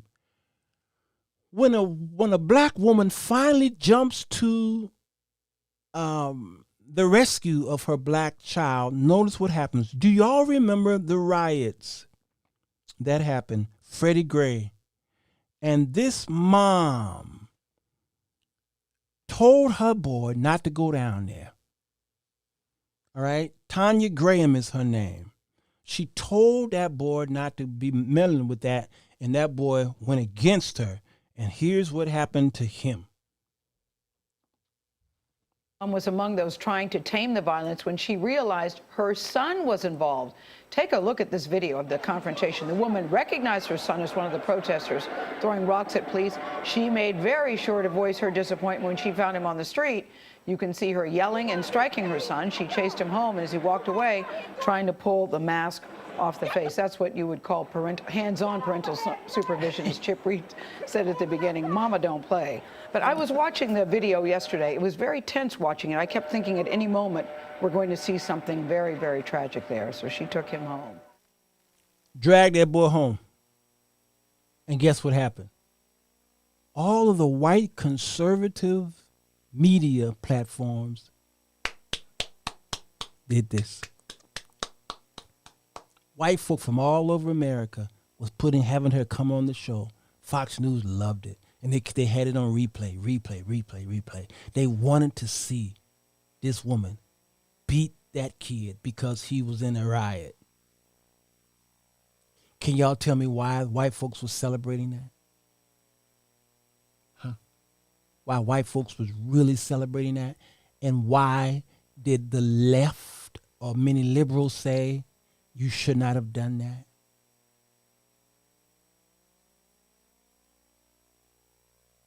Many of the liberals would say you should not be beating your child. Now, they did a follow-up 5 years later. My son, every time he does right, something positive. That's Toya Graham's focus these days. She can no longer discipline her son or keep him in the house. Michael Singleton is 21 years old now. But 5 years ago, he was a young high school student who got caught up in the unrest in the aftermath of Freddie Gray's death. I just wanted the message to be out there that, I love my son, and I know he knew better than what he, had got himself involved in. Graham saw her son in a crowd of young people near Mondawmin Mall throwing rocks at police. I was going through something at the time. A lot of my friends was abused and other things by the police and the law, and I guess that's what we was all out there for. Graham told Singleton that morning to come straight home from school and not get involved. She went to Mondawmin after hearing school had let out early, hoping to not find him in the crowd, and yanked him up. Better her than police. They could have injured one of those police officers, and they could have retaliated just by instinct. Not because they police, but because they're human beings. Because he had a big rock. I always say it was tough love. You feel me? Because, like she say, all them things could have happened. I could have been another victim to society. Get over here now! That moment in time put Graham and her son in the spotlight. They were on national news and talk shows, going to places they'd never been to, New York and Hollywood. Trips they were grateful for, but a lot of unkept promises were made for housing, scholarships, and mentoring programs for Singleton. Michael was angry. Michael was very angry. He was very upset because he was promised so many things. It hurt me as a young guy. Singleton dropped out of high school, but did get his GED. He has several jobs, but is now focused on making music. One song is called Try and Blow. Trying to be big, I want to be remembered for something other than this ride that they keep on talking about. He's made music videos. Many of them feature his mother. But she told me stay focused. You got the opportunity to do things. And Singleton has found a mentor in Baltimore anti-violence activist and youth advocate running for mayor, Carmichael Stokey Kennedy. He's appeared in his campaign videos about getting young people to vote. Kennedy says young black men use rap to vent. So if you can find a way to collaborate with young individuals who have similar experiences such as yourself, I think it's a proper and excellent platform to do so. Helped me change my life. How? He got me into voting. I voted, registered to vote. I talk to him on a daily basis, on some big brother, little brother type stuff.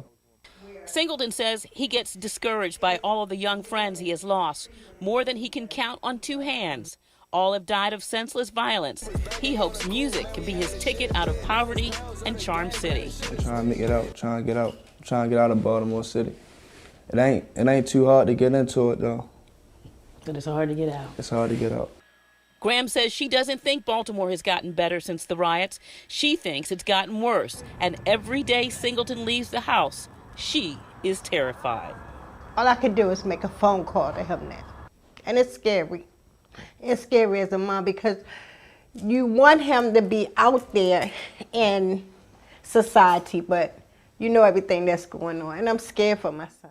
So she does all she can to keep her children close and works hard to provide for them. Lisa Robinson, WBAL, TV 11 News. Yeah. Sounds familiar, don't it? Mary said it right. They made a spectacle out of him. Had him on all these news things, and we'll promise him that, promise him that. Just come on the show. We'll talk to you about how your angry black mama did what she did to help you and protect you. Well, I tell you, man, this is the society that we live in. Y'all don't get pulled in to the rope-a-dope. Sammy Davis Jr. even told y'all what was going on. Sammy said, say this is a racist society in which we live in. Everybody knows it is. That ain't no big statement to make. Maybe it's shocking to hear it from someone that you just watched the night before and laughing. But it is, man. Cats say, well, how can you say that? White and black say this to me. How can you say that, man? You got it made. I said, I got it made because I had to fight all of that, but I then owe an obligation to my brothers and my sisters to let them know that it existed then, it still exists now, and I've been here for 40 years. Yeah, this has been a lifelong problem, you all. I got just two more here, right here, okay? I want y'all to see this called A More Perfect Union. This is what the media does to highlight your sons. Okay. Let me see. Where do I put it at? 90s. So it was like 20% lower than it had been. This is Philadelphia. In the peak by you see persons of color, much more. Okay. White ones don't live in the world that black or brown people live in the inner city. They don't have that perspective. So this newscast here was talking about black faces on the news, not just black. I asked y'all about, can you find 5 black men faces of influence on TV? You couldn't find any. So now let's talk about the news. Well, back then you just didn't see a black face on the news, all right? And then when you did see a black face on the news, they made the black reporter talk about the crime that's in their cities, in their towns, in their neighborhoods. And so though some of these black newscasters in Philadelphia said, no, we're not going to do that. Let's highlight on the good things that are happening. And then towards the end, you're going to see how they're talking about how the news is guilty of making sure that they highlight black crimes. Even though the crime may be going down, don't highlight the going down. Highlight there was a mass shooting this weekend in Chicago. Notice, every weekend or during the summer, especially if it's a holiday weekend, you all are going to get the news that 50 people were shot in Chicago. They will highlight that, and all of the news places will pick it up. The APA, the Associated Press will pick it up, and everybody will be talking about Chicago because 50 people got shot. All summer, get ready for it. And they can tend to easily overlook it when that is not brought up to them regularly. Just as it was true nationally, crime in Philadelphia started to go down in the early 90s. So it was like 20% lower than it had been in the peak by 1994. And by 1998, it was already like over 40% lower than it had been in the late 80s, early 90s. So crime was actually going down. But what was happening on local TV news is you wouldn't know that because anywhere from 18 to 24% of local news on any given night was dedicated to crime in the city. And when you then look at, well, what's being covered in these crime stories, you see persons of color, much more frequently featured in those stories than they were in the rest of the news. It's like twice as much. This format is specifically geared toward telling the pain and tragedy of these communities without any real attempt to provide a greater context for the everyday lived experience in these communities. The coverage, we think, of crime on local TV news was a factor in creating fear between people, leading to other kinds of political problems like the need for harsher sentencing, more police, war on drugs. This man we'll call Robert came forward tonight to help police catch the person he says was behind the Tuesday night robbing and beating of a distressed motorist. Okay. All right, you all can look at that on your own. It's called A More Perfect Union. Lights, camera, crime. Philadelphia had this problem, and every major city had the same problem. Focus on the crime. You got to focus on the crime. Where is it? There was one more I did want to play. I know you all got to go. Many of you already left because it is late. I wanted to play Dr. This is her right here, but she did another thing. What is it called? Did I get rid of it? Right here. Humanization is a uniquely dangerous intergroup attitude, and that intergroup perception of children is underexplored, and that both topics should be research priorities. That was 2014. That our children are still being dehumanized. Next slide. This is 2016, the next slide. So this is the pretty well-known bias story. You might have heard it in the news. It actually made national news. It says bias isn't just a police problem, it's a preschool problem. Now I'm going to fold this into why I'm talking about this, because a huge percentage of the preschool teachers are white women. So now, new research from the Yale Child Studies Center suggests that many preschool teachers look for disruptive behavior in just one place, waiting for it to appear. The problem with this strategy, beside it being inefficient, is that because of implicit bias, teachers are spending too much time watching Black boys and expecting the worst. 135 pre-K. Let me just step back. These are little ones. Okay, I'm talking about the little bitty ones. 135 pre-K teachers were asked to watch a few short videos and told, press the enter key on the external keypad every time you see a behavior that could become a potential challenge. Here's the deception. There was no challenging behavior, none. While the teachers watched, eye scan technology measured the trajectory of their gaze. Gilliam wanted to know when teachers expected bad behavior, who did they watch? What we found was exactly what we expected based on the rates at which Black children are expelled from preschool programs. Teachers looked more at the Black children than the white children, and looked specifically more at the African-American boy. Again, I'm giving you context so nobody just thinks Dr. Joy is being emotional. Okay, we have reams of data.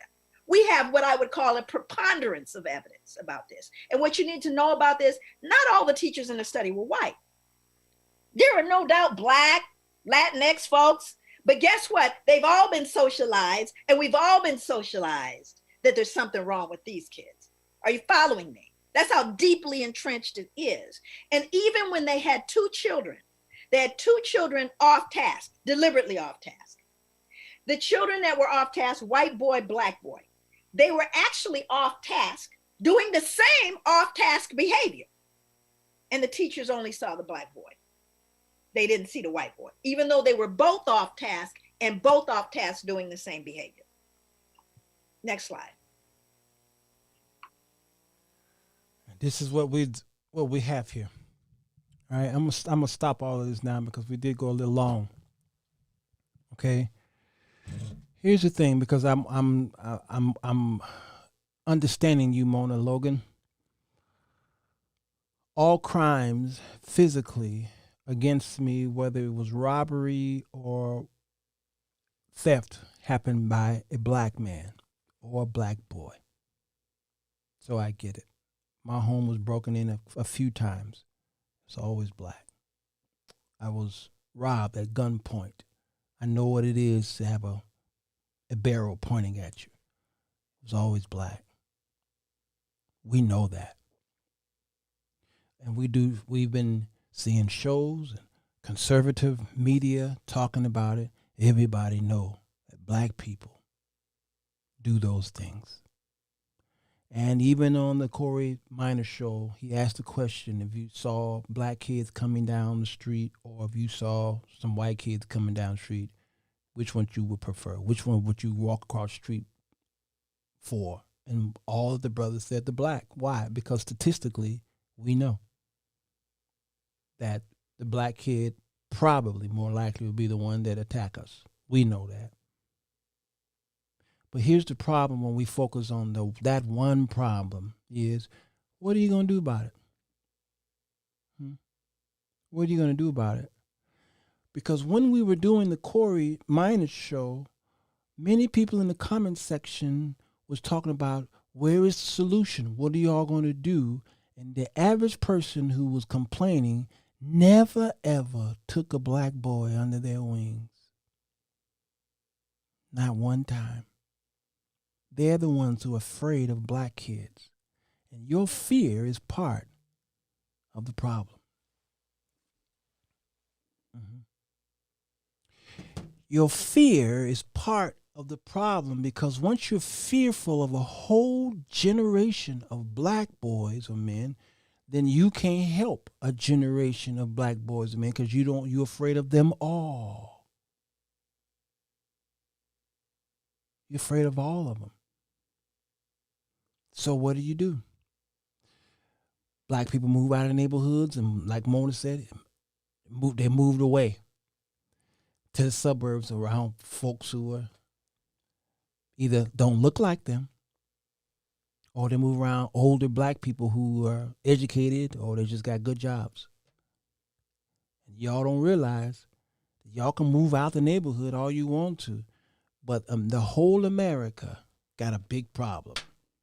Because some places you're trying to move out of the frying pan, and you're gonna go right into the fire.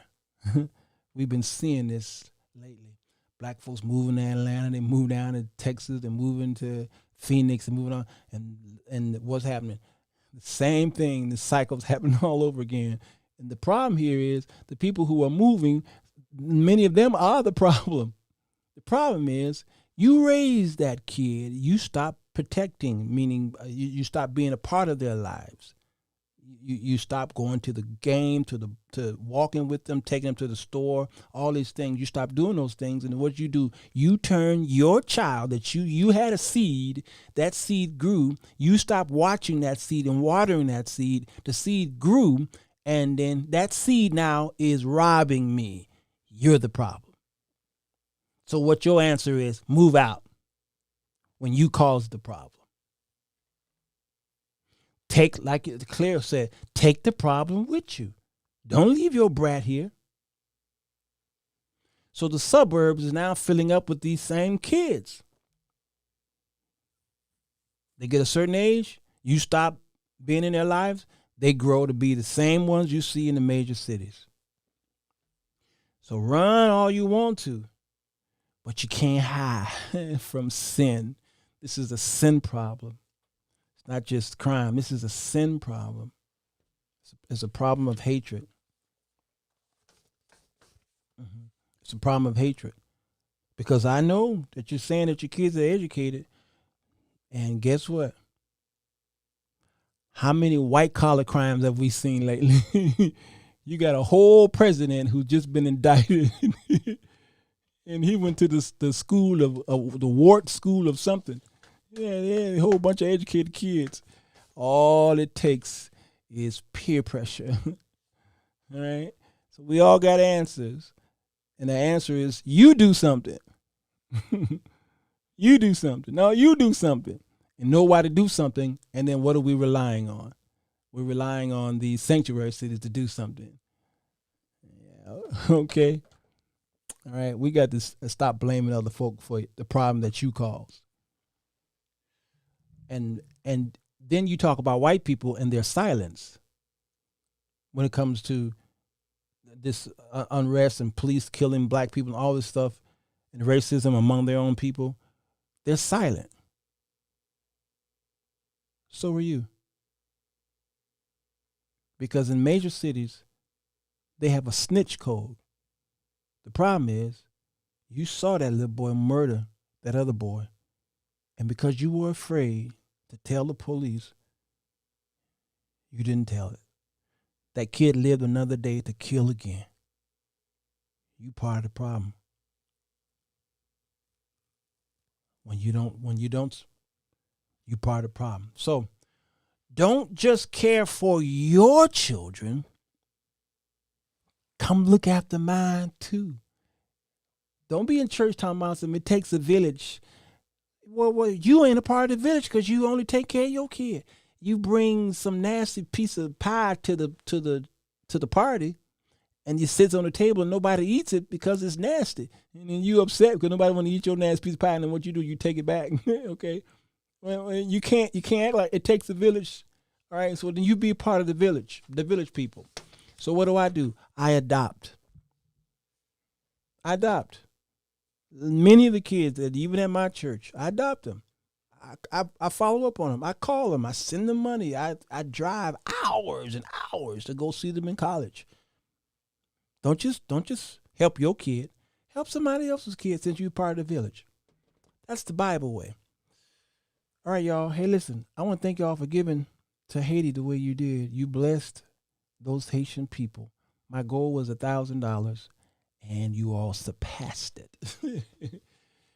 You almost doubled it, actually. You almost doubled it.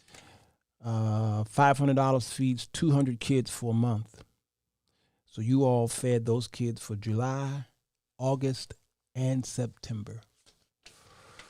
The bunkers did that. Y'all did it. Sure did. I talked with our liaison to Haiti this morning, and I passed him that check, and he fainted. He fainted. All right. So people did mail, and whenever it gets to my P.O. box, I'm going to give that portion over as well. All right. Other people are still sending money. I'll be giving that portion to them. All of it goes to them. But yeah, he fainted. He fainted. All right. And he told me this. He says, the parents said to him, listen, you all promised us that you would help us feed our children. What happened? Because we don't have food. So we have to send our children to school so that, not so they can learn, we have to send them to school so they can eat. And he said the parents are asking me, what happened? I thought you promised that you would feed our children. That messed me up. And I whipped that check out. I said, the bunkers are going to feed them for several months. He fell out. He screamed. All right. So they want to say thank you. Bonjour, pasteur. Comment est-vous, pasteur Marc? Et nous saluons dans Jésus et nous disons merci en pile parce que dès que vous avez un bail, nous non, c'est 2 mois. Hein? Oui, 2 mois. Merci en pile, que bon Dieu bénisse nous, que bon Dieu garde nous, que bon Dieu toujours ba pour capable toujours jeune pour nous. Merci. Amen. Good evening, Pastor Johns. I am Milon St. Harris, the English teacher and the director's wife. Thank you so much.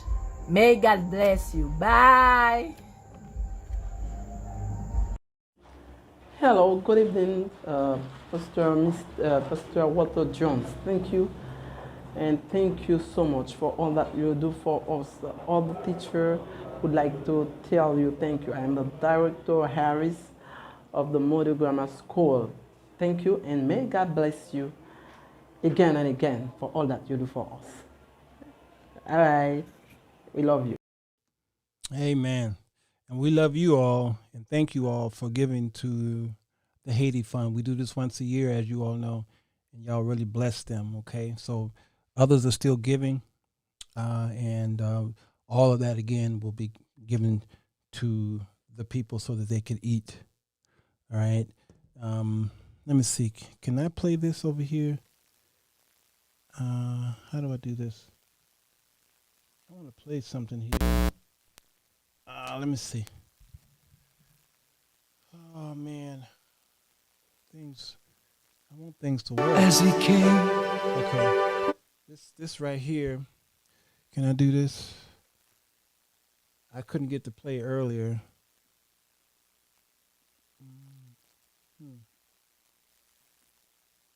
Okay, what am I doing? I don't know.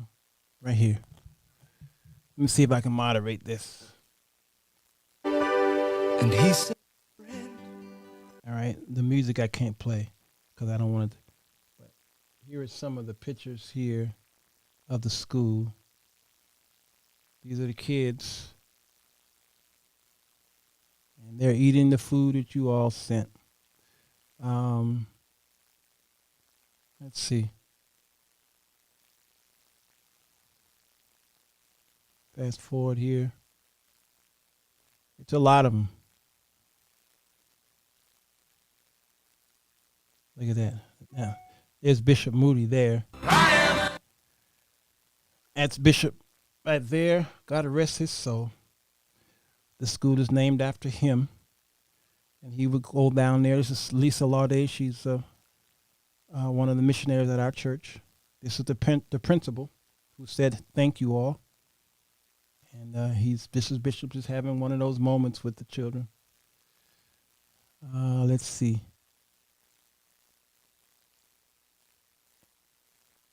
It's a lot of them. Yeah. It's a lot of them. Let's see.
Thank you, Mother Moody. Thank you, Faith Temple. Thank you, everybody, for keeping Moody Grammar School alive. Thank you. May God bless you. Amen and amen. Thank you all for what you've done for the people of God and their children. And they will never forget it. So you all have fed them throughout the whole summer, actually. All right. There they are. All right. So again, everything that you do give goes. Today will be the cutoff. We're done. And so whatever you're giving, and for those of you who are going to watch the replay of this show, just put Haiti in the comment section. If you're on PayPal, put Haiti. If you're sending a Zelle, put Haiti, and if sending CashApp, make sure you put Haiti there so we know that that's where it needs to go. All right. I told God, listen, I need some money. I got to pay for this college. I'm going into the fall season. I got to come up with a couple $1,000s for my next class, my next semester. I need money. And the Lord said, give it away. Give it to the Haitian people. You give it away. Don't you worry about your college. So I want to make sure that all this money that y'all are sending don't go to Sirwalterj Jones. Not $1. It goes to those people, those kids, so they can eat. And I'll worry about my problems later on. All right, y'all. I'm gone. And you're welcome, Tamika. And thank you for giving to the Lord. Like the song says. All right. If you give to the poor, the Bible says that you lend to the Lord. All right. So God is saying, give me a loan, give me a loan, give me a loan. Okay, y'all. As y'all know, I typically don't go 2 hours. I typically go an hour and a half. It's been 2 hours and 10 minutes, and I went a little long. So be looking out for part 2, part 3, part 4, part 5 for the rest of the month. All right. Father's Day is this weekend, and we'll kick off a series and go back into our podcasts and the Men's Chronicles, A Woman's Guide to Men. All that kicks off this month. All right. I might be too tired to do my series for a few more days because I think I wore myself out. All right. So just be looking out for the notifications. Okay, y'all. I think that's it. And we'll talk soon. Okay. All right. Hit the share button and subscribe to the channel, and we'll see y'all again next time. All right. God, I thank you for your presence and your blessings and for all these people who are giving to the Haitian Fund. Many people are giving out. Yesterday or day before yesterday, people were giving large amounts, $100 a piece. And God, it was blessing me. And we had reached our goal. We had reached our goal, but then there were those who were giving $5 and $10. And $20 were the ones who took us over the goal. So for people who think that their $5 and $10 was only doing a little bit here and there, they need to know, God, that their $5 and $10 is what took us over the goal, and we surpassed it twice. So God, thank you for what you're doing for the people. Every dime, every cent, continue, God, pour back into their lives. Pour back into them, oh God. Replenish those bags that emptied out. Pour back, God, and bless their homes. Because they looked after your people. You said the poor will be with us always, and so they are taking care of the need. Thank you for the people who are here and those who got these boys, these children that they're wrestling with, these single mothers. Give them strength. Right? Breathe into them the breath of wisdom so they'll know what to do, where to go and where not to go, and how to be in those kids' life until they are of age. When they leave, then they can shift into that adulthood of attachment or detachment or whatever they need to do to give that child all of the help that they can get. Thank you for restoring even my child back to me, God. Thank you for the relationship. Now we're in business together. There was hope for me. There can be hope for them. We love you, God, and we give your name the praise in Jesus' name. Thank God. Amen. I love you all. Don't tell nobody because you can't do nothing about it. Take care.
June.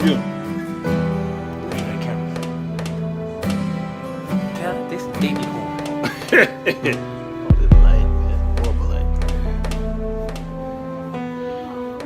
You smell clean. Please, man.